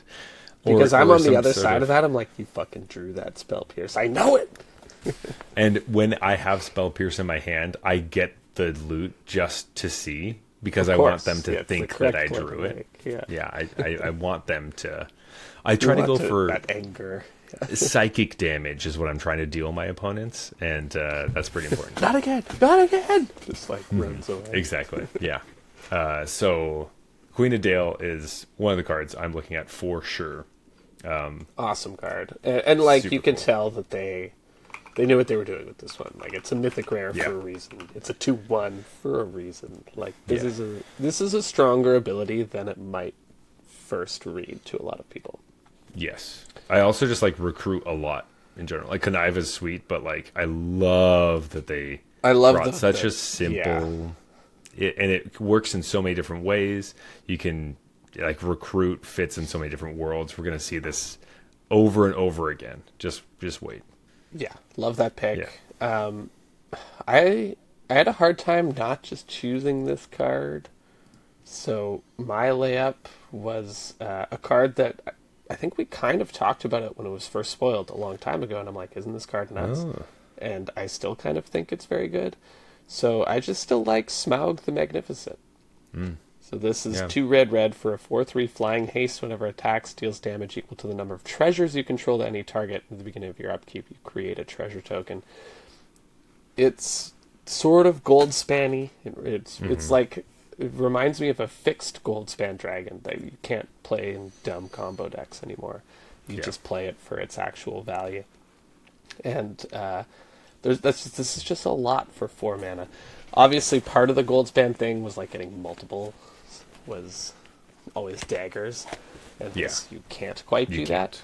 But I think I said at the time, like, if this kind of deck, the sort of green-red beats is kind of what I'm imagining, or even black-red sort of treasures thing here. They exist because cards like this, because those decks tend to sacrifice a little raw power level at individual card level for synergy. Yeah. And to make up for that, you do need a few cards that are just... This card in and of itself is just a powerful card. And, I don't know, this card still reads really well to me. It looks good. Obviously, similar to your pick, like I wish that thing had 1 point more of toughness. But it has 3 for a reason. So I think this card looks really strong. If there's any way to like reliably generate treasures before this thing comes down, like the weird thing is you don't want to sack the treasure to cast this necessarily on all boards. So you're like pseudo ramping into this, but a lot of times you might just want to not use those treasures, wait till turn 4, play this and like lightning bolt something or whatever. Yeah. So I think it has some fun play to it too. I just I like this. I like the design for Smaug, and I like that it seems good. This card seems good. So It does. I mean, like classically, like we've said for a while, red creatures need haste. If they don't have haste, you can't play them. yeah. You know, it's just like the mono Yeah, red. you're thing spending right 4 now. mana on a red creature, 4 power, flying and haste. That's like the bare minimum. It's here. that's so important. And there's a If lot this- more on top of that. The any Yeah. target is huge. Like if you have Any target is huge. you just go to face. Whoa, Yes. that's a lot. This is a You- must kill. clear top the end blocker. for red You decks. Yeah. yeah. No, this card's sweet, and I want to play it with all the like artifact sacrifice synergies going on, and of course you red do. black. Of course, I do. Always, of course, of course, of course. There's like 2 of these at the top end. That it feels like the card that I'll start with 2 and it'll creep up to 3. That's just like I don't know. That's my read on this card. But Yeah. Another card that if you open a pack, you hope that it's Smaug. You know. Nice. 3-pointers. What you got? What are you thinking? all right, this one is sort of in the same vein of definitely being very me, Okay. but very flavorful, and I dig that. My 3-pointer is my precious. Oh, yes. Yeah. This is a 3-mana artifact with an adventure. And so the 3-mana artifact itself is an equipment. The equipped creature has hexproof and can't be blocked. Holy shit. And to equip it, you just 2 mana and pay 2 life. Can't be blocked on equipment is wild. So, that's pretty good. But the real reason I like it too is, of course, the Allure of Power is the instant adventure. It's additional cost to cast it, sack a creature. Draw 2 cards. Yes! Yes! I love cards that sack a creature to draw 2 cards and give you just a little something on top of that. And this is a lot of something on top of that. So I don't know whole if you card. play more than like 1 of these, maybe 2. The legendariness, the fact that it's quite an expensive equipment, all that. But this goes in the kind of deck that I like to play. Yeah. I think this potentially answers some of the weaknesses of that deck, which is that you can make huge creatures, but like there's usually no way to give them trample. There's no way to like really get them through, and this gets it through. So I'm thinking of this in like the classic black-white sort of Sephiroth style decks here, where you could often your 2-drops would be like 8/9s or whatever, and you just attack and they block, and you're like, you take 1 for your creature dying. Didn't have the same like Power. I just kill you out of nowhere that the deck Yeah. needs. No, I really like that. I also like the idea of imagine this card is Allure of Power in your deck, and it's actually 2 mana instant speed, sack a creature, draw 3 cards, one of Right. which is a equipment. That's Yeah. kind of how you need to look at this card. Exactly, because if you read Allure of Power, if that was the card itself, you'd be like, this is a weaker version of things that exist. Of, like, It's sort of Village unplayably Rights and- weak. Yeah, like yeah. Village Rights is much, much better. Even something like, what's the one that makes like the map? It's probably the worst version, but that one's much better. Map. I'm thinking Yeah, about the one wasn't- that makes the treasure from years ago. That's not in standard anymore. But Yeah, but that one's excellent. But Deadly there was one Dispute, like yeah. mediocre one. I think it made a map token, and it was in like Lost Caverns of Ixalan or whatever. yeah, or something. That one Yeah, was yeah. like, map token. Okay. But this Could makes be a freaking. misremembering. This This makes a real artifact. Like this Yeah, isn't. this is closer to like draw 3 cards. Yes. And now we can compare it favorably to Village Rights, or like there is a reason to play this over Village Rights, which is what I think the baseline these cards need to clear. Yeah, hexproof and it can't be blocked. Like this is just. Hexproof on like your Sephiroth too is huge, right? Like I was selling the unblockable part, but just these decks really rely on the one crucial engine card. Yeah. And those things are lightning rods for removal.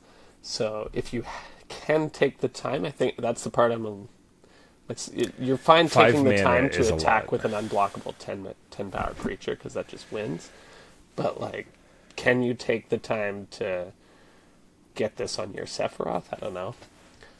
But If on turn 5 you can do it, like you could probably Sephiroth one turn, the following turn, Allure of Power, get this going, the following turn, play it. I don't know if that actually like works out because Sephiroth's going to die so quickly. right, So I don't know maybe if your it's like, second or third one becomes unkillable. yeah, or you just need to have this out in the battlefield to try to equip right away whenever they're like their shields are down. But Whisper Silk Cloak, that was a card I loved, and these are all the same numbers, right? And the adventure is such a neat way to like get around the legendary thing, where it's just like It's the great. second copy of this still does the Allure of Power. Exactly. Right. And just it's in adventure mode forever. So yeah. No, I like this. I like this a lot. Not surprised that this is a card that you wanted. My 3-pointer as we move on. This is a card that's not necessarily one that I'm super stoked to play, but it has a lot of words on it, and it has words that make me feel like it's going to be good. And it's a card that makes me think that it's like legacy playable. Do you know what I mean? The way I look at it, I'm like, I wouldn't be cards surprised. just have that feel, you know? It gives me the vibe of, I feel like I'm going to hear about how this breaks legacy in a little bit. Right. But maybe it breaks legacy like 7 years ago. You know what I mean?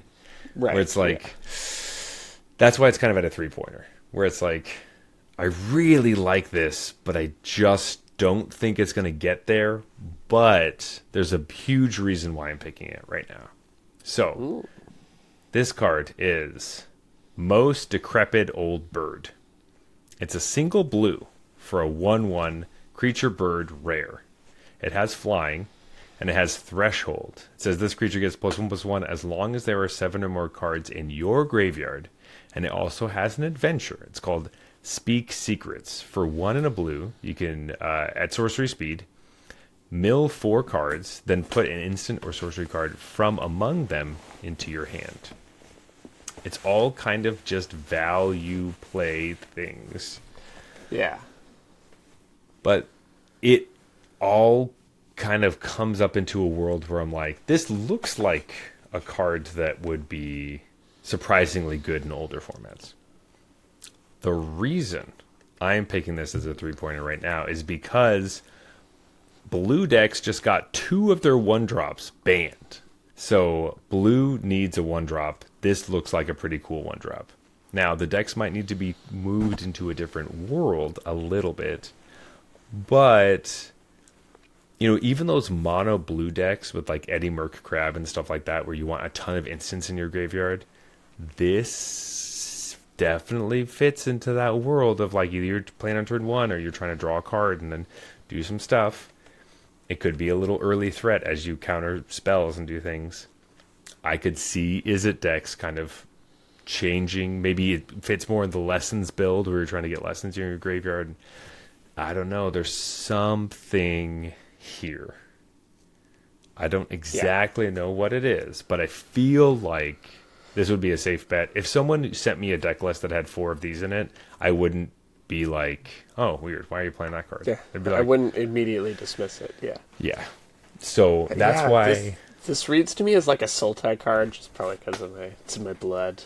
But For just sure. like, Yeah, you want to like self mill and you get like a little bit of value out of it doing that. And the way this card is good is like it gives you both. It gives you kind of like a 2/2 flyer for 1 and some value on the front side and stuff. Yeah, that's a great pick. It's a great pick because nothing about it screams like overpowered, but it might just be enough to get you there on the Yeah, when this card was spoiled, I was like, yeah, but why would I ever play this over the other cards that they could play? And Right. then they got banned, and so I was then like, they're well, like, because you can't play those cards. Now you can't play them. Maybe you need some copies of Most Decrepit Old Bird. So, yeah, I like this card. I'm happy to be picking this as my 3-pointer. I think we could see this. There's something here. Yeah, my instinct is like that front side is just not quite enough. Yeah.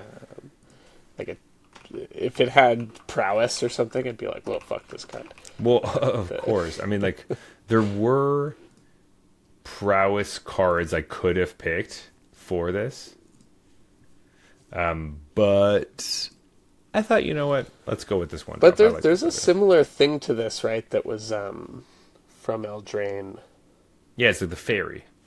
Right, and like that was not a particularly strong looking card on like its own. It's just that value of having both sides was good enough to see play at least Pioneer. Yeah, this was they played that fairy in Phoenix in Pioneer. In Phoenix, yeah. I don't know if it made the Modern deck list because I don't know enough about Modern, but like it was huge in Pioneer. But yeah, 2 mana.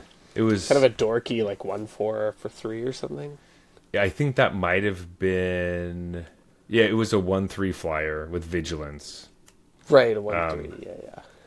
But it did cost 2 mana, so it was 2 mana to do the mill, 2 mana to play the thing. But it could also but get still that awkward. Like it doesn't, you know. I love not... when they design adventure creatures where the adventure doesn't curve into the creature because it's already what you want to do. You know, add some tension. But...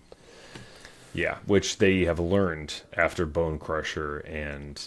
Right, Bone Crusher got such an absurd design. Yes. You don't need to reward me for doing the thing I already want to do this hard. They're like, hey, curving out is really good. How about we just give you a card How that about does we it give you itself? 2 pieces of your curve? Yeah, it's crazy. It's like insane. So dumb. All right. Lovestruck Beast, I think, was the other card you were... Yes, Lovestruck Beast and Brazen Borrower all did that. Yeah, it's true. Ridiculous. God. And they were all in the same deck because they're all the best ones. So stupid. And those were the strongest cards in the set after the real strongest cards in the set all got banned. So. Yes. Yeah. And the card that made those cards busted, like Lucky Clover. Right. Oh, I loved that format, though. That was one of my favorite standard. Once everything got banned, it was great. Yeah. Once they got rid of the nonsense. The real nonsense ones. Anyway, half-court shot. Something wild. Something crazy. Some weird card that you're like, what? I didn't even know that card was in the set. It basically needs an entire deck to be built around it. I think that's part of something that we don't always bring up about half-court shots, is that this is like you read it and you're like, there's a deck here. It's like the constructed version of a build-around, where you're like, this is telling me what to do. It's terrible on its own, but if there's the support here, we can maybe make it happen. So I have picked a card. Now, if I was a smart man, I would pick a card I think is going to be at the World Championship. You know, it's the Lears of the world. It's the Atraxas, all the ones that Jeff picks. No, I'm not picking those. I am picking the humble Getaway Barrel. This is 3 in a red for an artifact at rare. Okay, hear me out. All right. It says when this artifact is put into but go on. when this artifact is put into a graveyard from the battlefield, reveal the top 13 cards of your library, put a random creature card from among them onto the battlefield, put the rest on the bottom of your library in any order. So it's almost a combo card because, like, obviously this type of effect usually lets you go get any creature, right? It's just like flip the top of your deck till you hit a creature, that creature goes on the battlefield. So then your deck is one creature, the creature, and then the rest of the deck is just trying to get this combo together.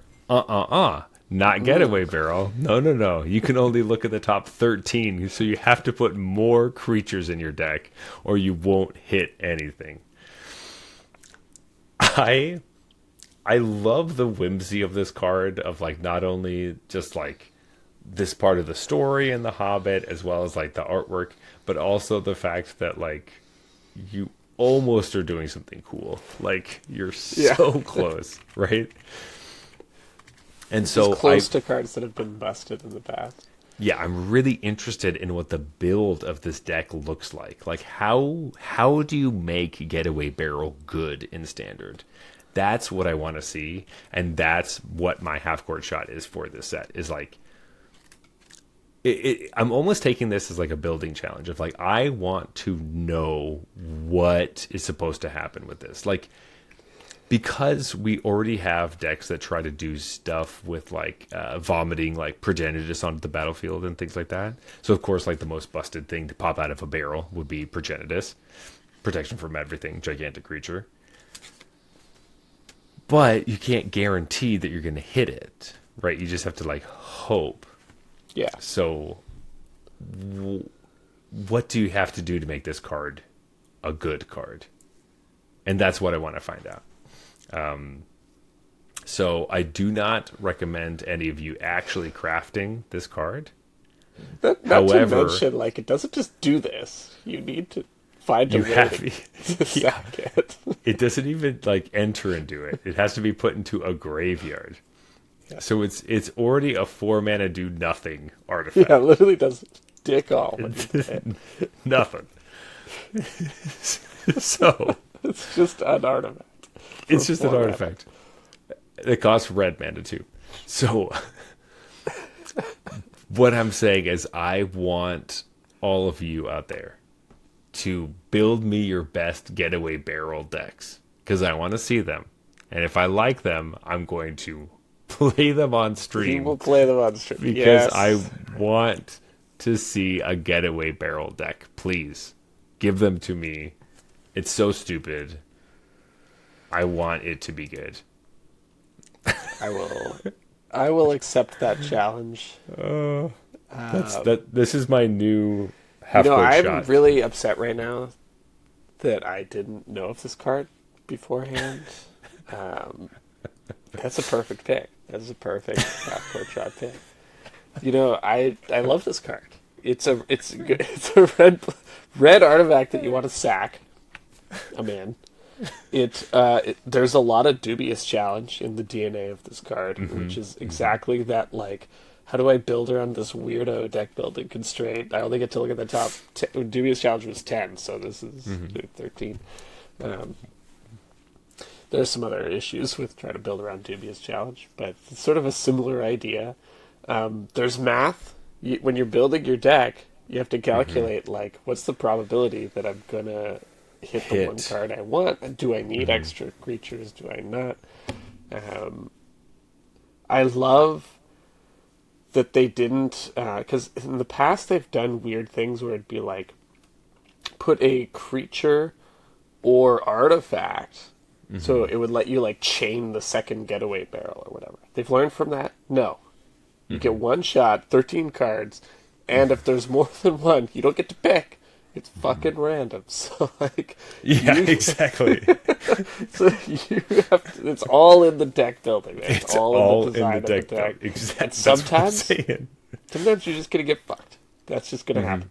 Like, you mathematically calculated the perfect split of creatures to hit with this. Doesn't matter. You tried this twice and you missed. Yeah. I wonder if one of the So creatures expensive too. I love it. like is there a way that like is there a red creature or whatever creature, I guess it doesn't matter what color it is, that can return your Getaway Barrel from the graveyard to the battlefield when it enters if you missed? Like, is there a way to like, okay, I missed that turn, but next turn I'm on it? There you go. Or like, There's thought. Yeah. or there's a way to be like, okay, turn 4 I played the barrel, or like hopefully you can ramp into it so you don't play it on turn 4. But like following turn, you're able to sack the barrel. If you miss your actual target, you hit something that brings the barrel back that lets you play another card that sacrifices the barrel to try again that turn. I don't know. It's just mind-boggling. I don't know. but this Playing with card this card is is playing Magic on hard mode for sure, and I love that. yes. Spending 4 rare wild cards on this to build your deck is insane. So That's my thing. That's my thing. number Build one, decks that have to work yeah, way harder than the opponent has to. yeah. So I'm telling all of you out there, don't craft this card, but please build around it so that you can send me the deck list. I want to try it. Whoever designed this card, this is a slow clap to you. Like, Just this is going to go unnoticed by almost everyone, like me when I was looking at this set the first time. And now I'm just like, wow, the writers on this, they've really learned over decades of printing these types of cards. You really got to put it all in there. you do, or you people really do. will take advantage. So let's take advantage, folks. Let's break it. Well, now I wish you had let me go first so that we could have ended that sort of section on that one. But I picked a card that is similarly requires, a very specific deck list. But this, I got trounced. I was mentioning I got trounced by Green Black Wolves the first draft I played, because my opponent had 2 of these. And a lot of the other wolves that matter for this archetype. And this is Chief Warg's Company. 1 black-green for a 5/3 trample. Can't attack unless you control 2 or more other wolves. Beginning of your upkeep, create a 2/2 green wolf creature target. So it just makes 2/2s every turn that unlock it, and it's a 5/3 trample for 3. I guess this doesn't necessarily need to be in like wolf tribal, but the card is a lot better if you're sort of 2-drop as a wolf as well, because then it can just attack on the turn it would normally be allowed to attack.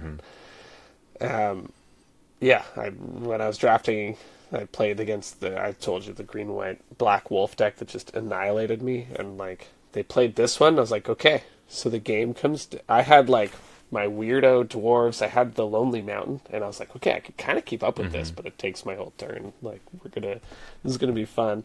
I need to find a removal spell for that, and then the next turn they just played another one. And I was just like, well, I was already unlikely to win because I needed to find one of like 4 removal spells to kill that thing.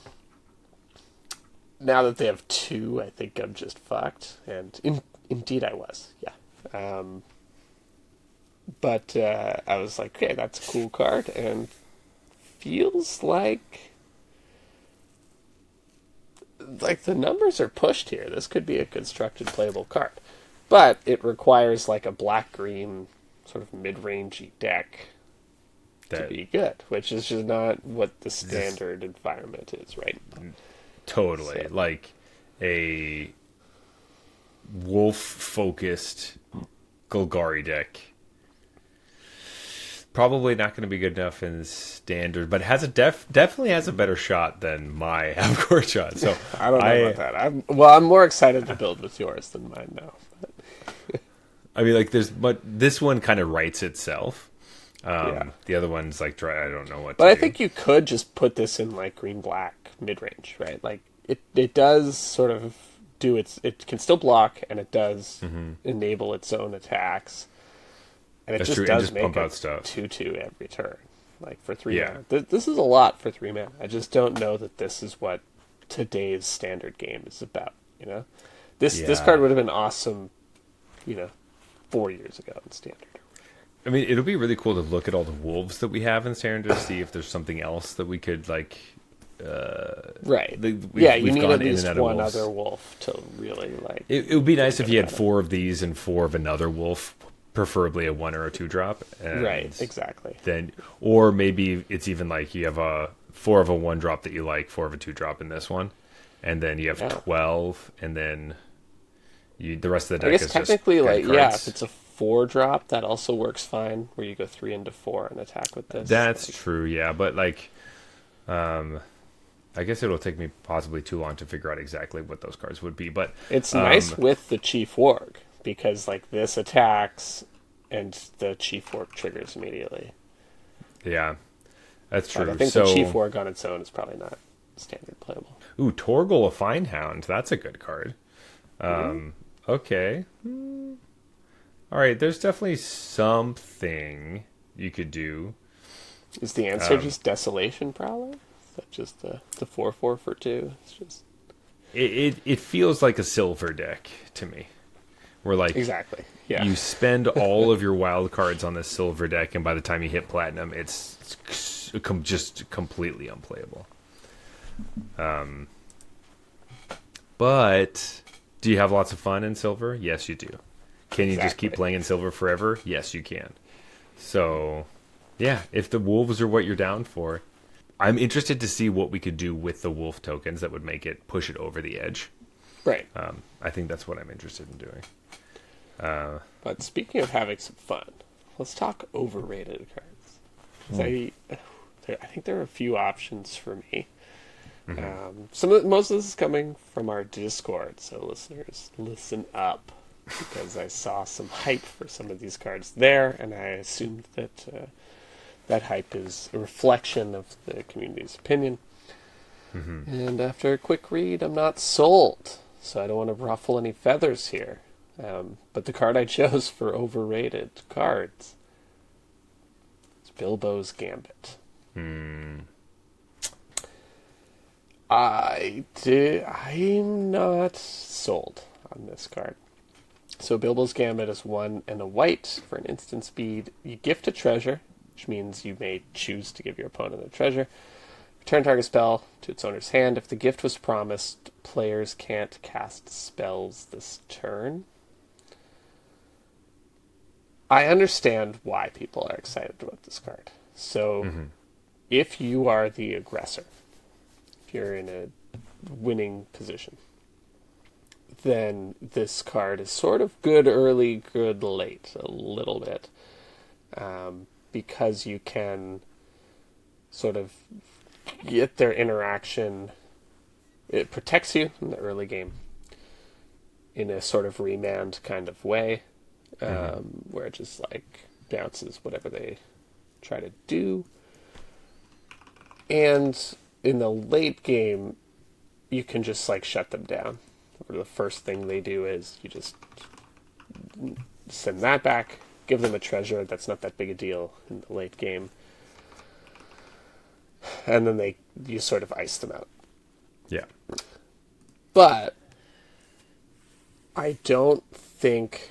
I think that's thinking about it the wrong way. That's thinking about games where you have achieved your deck's objective, which is to get on board early, keep them off balance, and this does a fine job sort of keeping you in the state that your deck already wins from, if that makes sense.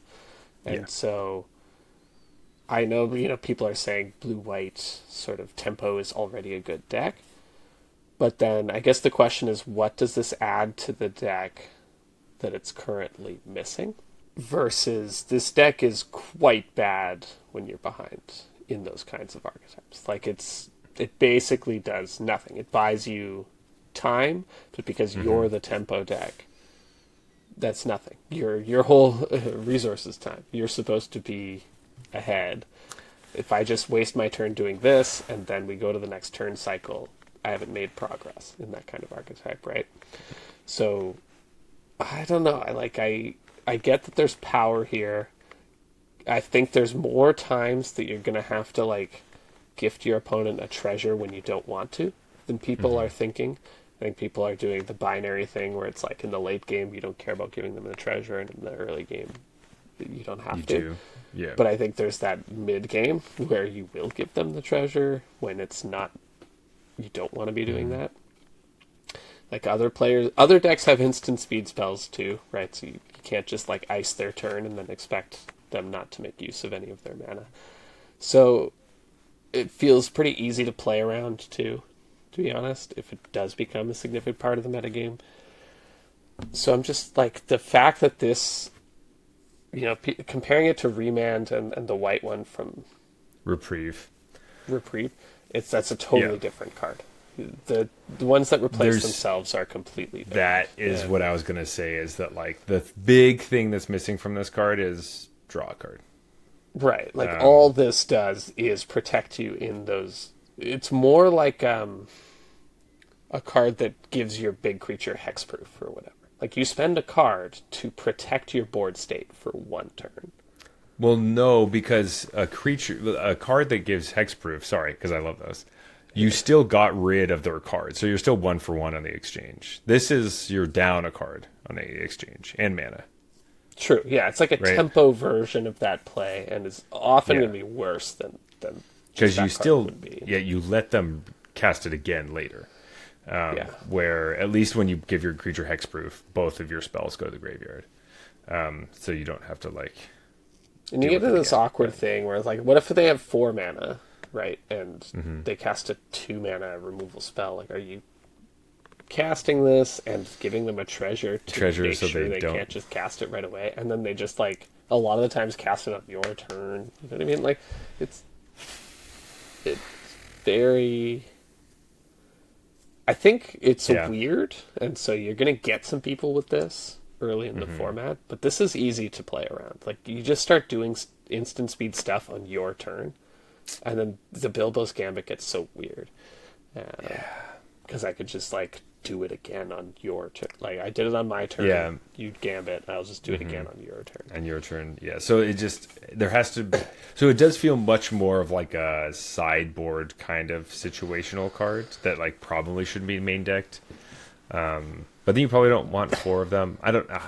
feels like a bad card that reads good because it's similar to a lot of Good cards. cards that have been good in the past. Exactly. Like they do the reverse. They catch me with the reverse of that all the time in limited, where it's like this card used to be bad, so I just sort of filter it out, and then it's actually really good in this set.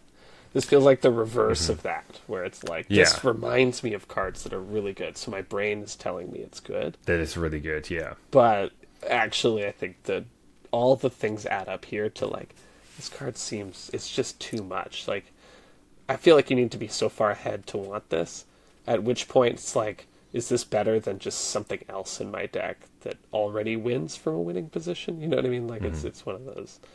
It feels, I guess, win more. There's a word for this. This is a win more card, and it doesn't help. It does nothing in the situation where you're not already in that winning position. yeah. I can see where it could be helpful if you're playing against like a just guy control kind of thing, where they're trying to land a big spell and they can make sure it's uncounterable. And so this is a way to get around that if you're in Right. like a blue white strategy. But once again, I I don't think this is a card you can't play, but I do think it's a card that you have to be very specific about which matchup you want to play, and I very much think it's a sideboard situation. Well, I'll never remember the name of it, but years ago, there was a card that was a 1 in a blue instant, and it said return target creature or spell to its owner's hand. Yeah. And that card was unplayable. So, like, is this that much better than that? Is this better than that? The fact that you can turn off their whole turn, it is a big game. But is that better than the flexibility of bouncing a creature? You know what I mean? Like, there literally was that card. I think it was a common or an uncommon. Obviously, they're suggesting this is more powerful by the rarity. But, like, Yeah. forget the name of that card, but, like, that card always sucked. And it was sort of around in core sets for a while and stuff, so... I can't remember which card you're talking about, but I do think the fact that if you return something to someone's hand and they can't cast anything that turn is big. It's a much bigger game than... Yeah, I mean, but it feels more targeted, right? Like, this is for Wrath of God, sorcery speed, big tap-out card. It's like, For see ya, sure. Yeah. As opposed to a also playing against, cheaper cards and things like that. So... Which I think the meta is now, it's all about cheap cards, right? Because it's such a old format now. Yeah. I don't know. I'm just not sold yes. on it. I'll be ready to be wrong on this if, like, the best deck plays 4 of these. I don't think that's outside the realm of possibilities here. But, like, it just feels like you got better stuff to do. This is so focused. And so I think your suggestion of a sideboard card makes sense to me, where it's like, yeah, maybe there are certain situations where this wins It you will the game. be, yes. Or Right. like, man, I really wish I had this in my whatever. in your just main tempo deck. And like people are talking about, playing it with the enchantment that keeps you to 1 card per turn. High Noon. But then it's literally unsubstantiate is the name of the card I was thinking of. But then it's literally just like really bad unsubstantiate, right? Like even if you're playing this with High Noon, because the gift to treasure and the rest of the card no longer matter, and it literally is just remand without draw a card when the High Noon is turned on, right? So and it uses your High Noon slot as well. Like I don't know. That requires you to be really far ahead in your High Noon matchup, and I'm not sure you needed this card in that situation. To help you to do that, yeah. Yeah, I think going down on cards, especially if you're in like a control mirror match, like going down on a card while not having your opponent go down on the card is so bad. Yeah, I think people often conflate, like, this card will be annoying to play against sometimes. Yeah. And that gets conflated with, like, being a powerful card or a good card. Yeah. I think it's the magical Christmas land of, like, when it's going to be good, it's going to be so good. Right. But when it's bad, you'll just forget because you're like, oh, well, the times it's really good, it's really good kind of thing. Yeah. Yeah, exactly. The games it loses you are not as obvious as the games it wins you. Yeah, exactly. Anyway, that was also my card. So, like, I had the same things I wanted to say about it as you did. So, Bilbo's Gambit proved me wrong. I'd like to. I love being wrong. So prove that to me. Underrated cards. This card is like, I know people are talking about this card. I just haven't maybe seen enough of it, and I think it kind of goes with my 3-point slot, where I'm like, I feel like there's a deck here somewhere, but Riddles in the Dark? 2 and a blue for an instant. Look at the top 4 cards of your library and separate them into face down and face up pile. And opponent chooses one of the piles. You put the chosen pile into your hand and the other one into your graveyard. I do a face down and face up. Okay, this is the weirdo variant that they often... Yeah, so it's like, in Fact or Fiction, you have an opponent separate the piles. In this one, you make the piles. Those are the big two things. Yeah, that's why Fact or Fiction is fucking busted, because I get to make the choice. Yes, that's why. Because you get to choose which pile you get to put in your hand. Right. And this one, you make a face up and a face down. Opponent makes a choice, but they don't have full information. Yeah. Okay. Yes. But it still kind of feels like 3 mana draw 4, because if you want to mill yourself already, you can basically set yourself in a situation where, like, you want a lot of cards to go to your graveyard. Yeah. Especially if you're, like, showing your opponent cards that they obviously don't want to put into your hand. There's a lot of mind games you can play with this. I love the pile type of things. Now, I will say, I think the Fact or Fiction 5 cards is better as far as a mini game goes, because having an odd number of cards makes it really difficult to choose. Do you pick the 2? Do you pick the 3? Do you do 1-4? Right. Do you do 0-5? Obviously not like that in most situations, but that's a classic Commander thing where it's like, okay, I'm going to Fact or Fiction. Can you just give me all 5 of these? And then they'll do it.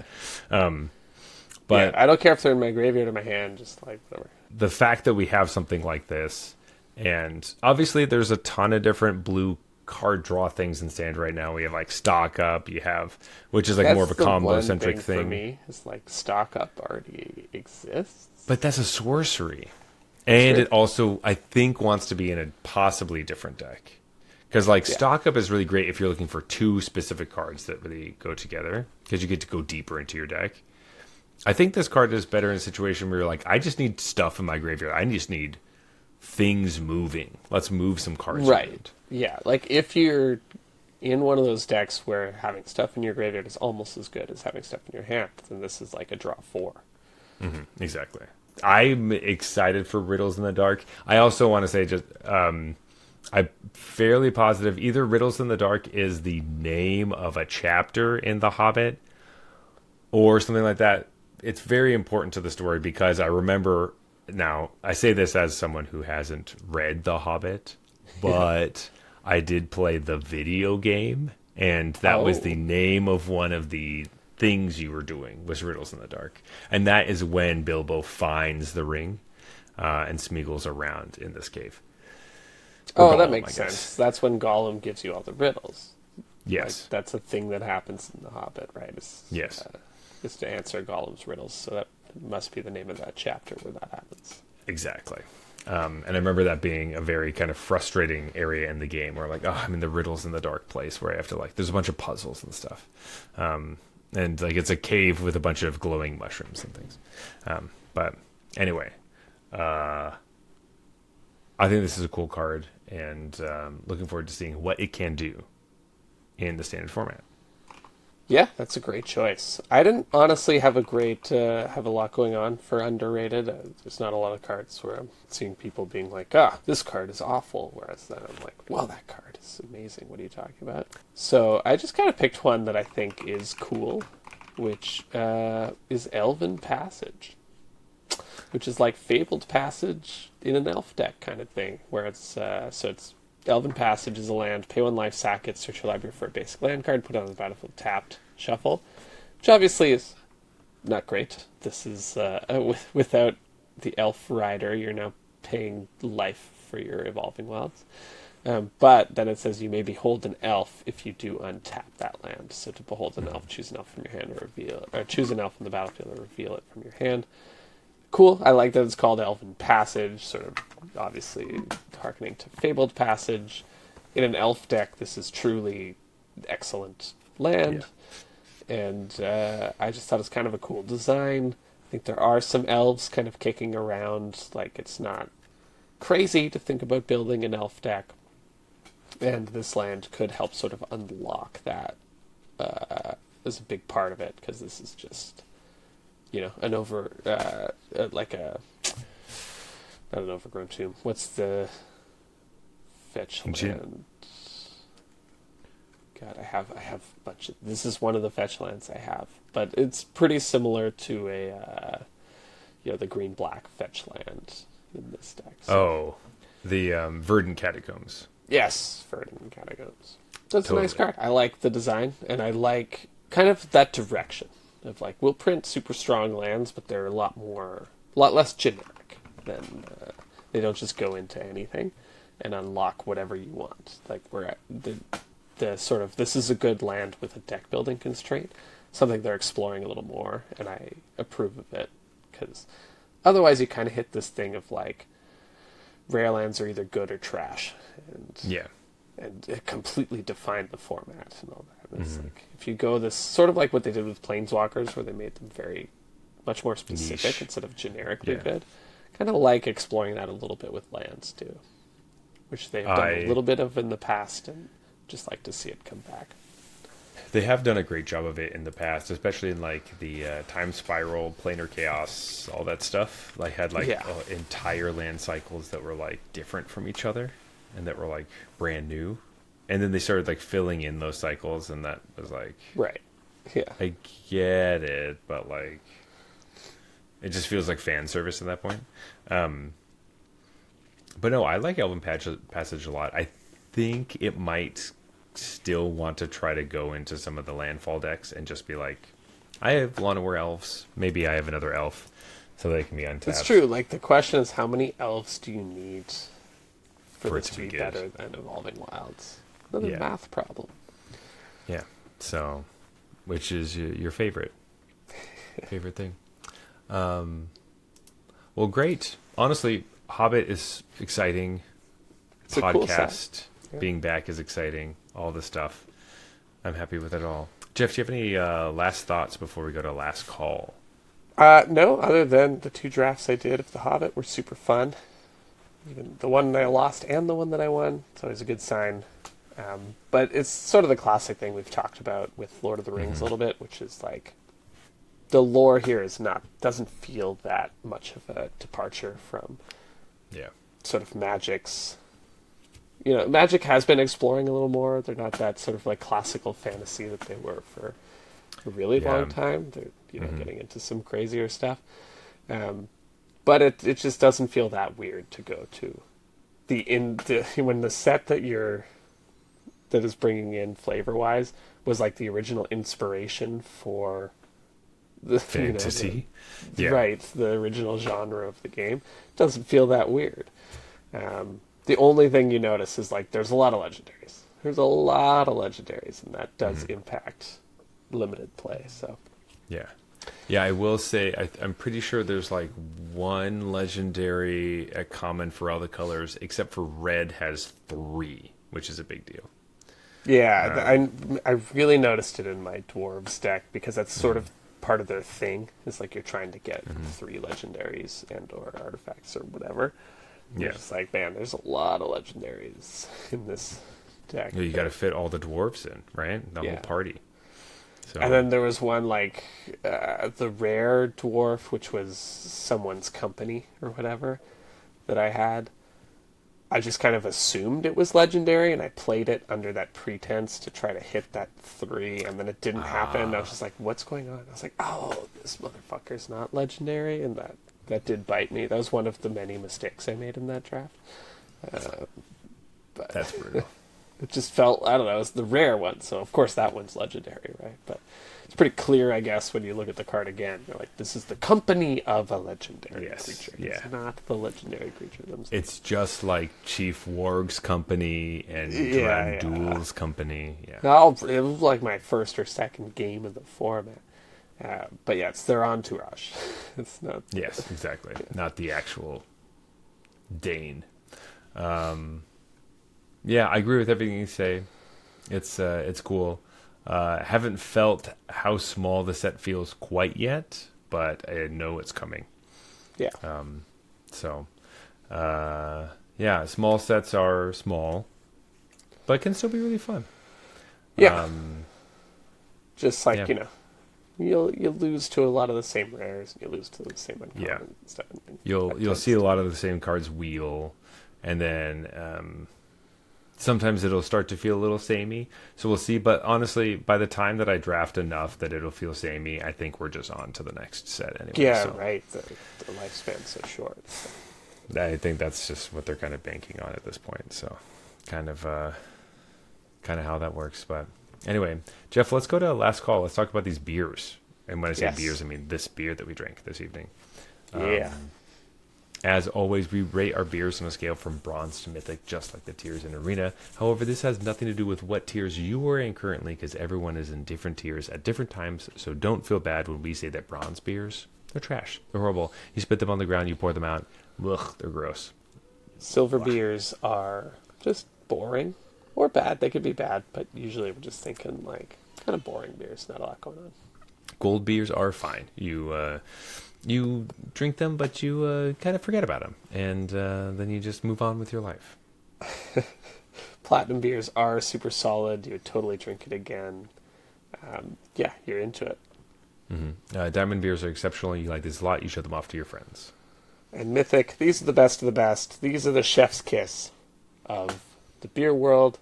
These are the getaway barrels. I don't know about that one, but in terms of design, maybe not. In design, for sure. Jeff, this beer, this Koi Wolf Brewing Alpha Premium Pale Ale. What do we think about this guy? There's a lot to like, I think, about this. I think the can is fun. I like the idea of like, Wolf Brewing Company brings out the nature. It's called Alpha. They call it a premium pale ale. I thought it was pretty good, but that's it. Like, I don't think there's not anything too sort of adventurous going on here, despite the can and the style and everything. The it's trying to description tell and us. the style. Yeah. And say have a wild one and like take you on an adventure. They do say like this is their flagship and it's supposed to be smooth and hoppy. It is And definitely smooth. It is smooth and hoppy, and it was pretty good. I would drink more from Koi Wolf, Yes. but I won't. I'm not going to be like, whoa, their pale ale was so good that I must drink more from Koi Wolf, kind of thing, if that makes sense. I'm sort of just like, that was good. You didn't fuck up the pale ale. But like, what else you got? Yes. And the fact that I'm interested in more of their stuff, and if I see their brewing company, I will remember. Yeah, I'd be like, oh, they made that well-made pale ale that I had that I enjoyed. That tastes different than other pale ales that are just like hop bombs almost. Right. Or like... It was quite smooth, for sure. It was super smooth, really tasty. The kind of pale ale I could give someone who... It's a nice gateway into their adventure into beer. Because it tends to be one of the flavors that people don't care for. So I could say that this is like a platinum, maybe like a lower platinum, but like I think low platinum is the right place to put this. Yeah, like I'm happy with what it is offered, and interesting to see what else is out there. Exactly. This maybe does exactly what a flagship is supposed to do, because it makes me think, what else you guys got? Like, exactly. This is a well-made beer, tasty. I enjoyed it. You're not wowing me because you didn't do anything like crazy with it. So what do you guys have anything kind of crazier that you do? So, and maybe that's what a sort of flagship pale ale is exactly supposed to do. Exactly. Sweet. So platinum for both of us for the Alpha Premium Pale Ale. Let's go to closing time, Jeff. As always, you can reach us at Arena Regulars on Instagram and Blue Sky. You may also find us on Arena itself under the username Arena Regulars Podcast. If you want to talk to me personally, you can find me at The Regular Zach. I'm on Instagram and TikTok and all the different places. But Jeff, where can they find you? Best place is our Discord channel. I go by Regular Jeff on there. There's discussions happening all the time. Limited, standard, plainer standard. We got artisan. We got popper. We got, I even saw some Pioneer chats surfacing recently, which is always fun. Everyone's just having a great time. And, every once in a while we run a cube draft for an Arena Artisan cube. With a little bit of an asterisk, I think, because of Rancor. But yeah, there's a little bit of an asterisk here. You don't need to use any rare or mythic rare wild cards if you don't want to draft this cube, and it's a lot of fun. And we've been keeping. There's a lot of discussion that happens around it. I think that's my favorite part. Like, everyone shares their deck lists after and says, "What went well and what didn't go so well," and then the cube maker Ryan is just like, "Oh shit, what do I need to change?" But it's just like, it's like almost like we are contributing to this cube by being the ones playing it, and that's super cool. Yeah, it's been a lot of fun, and I'm excited for more cubing in the future. So if you're interested in that, very active cube folks over there. Links in the show notes. Come join our Discord. Yeah. Also, if you like the show, please leave us a review on Apple Podcasts, follow us on Spotify, leave us a review there as well. Go to our YouTube channel, see our beautiful faces, and leave us a fun little comment like, "Hey, I like your beautiful faces." We appreciate all that, and we would love to hear what you have to think.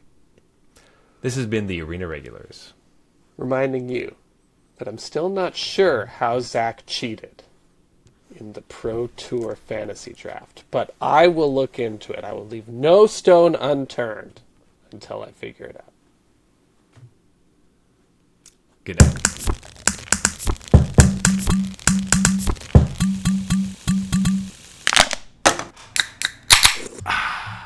All right, that's fine.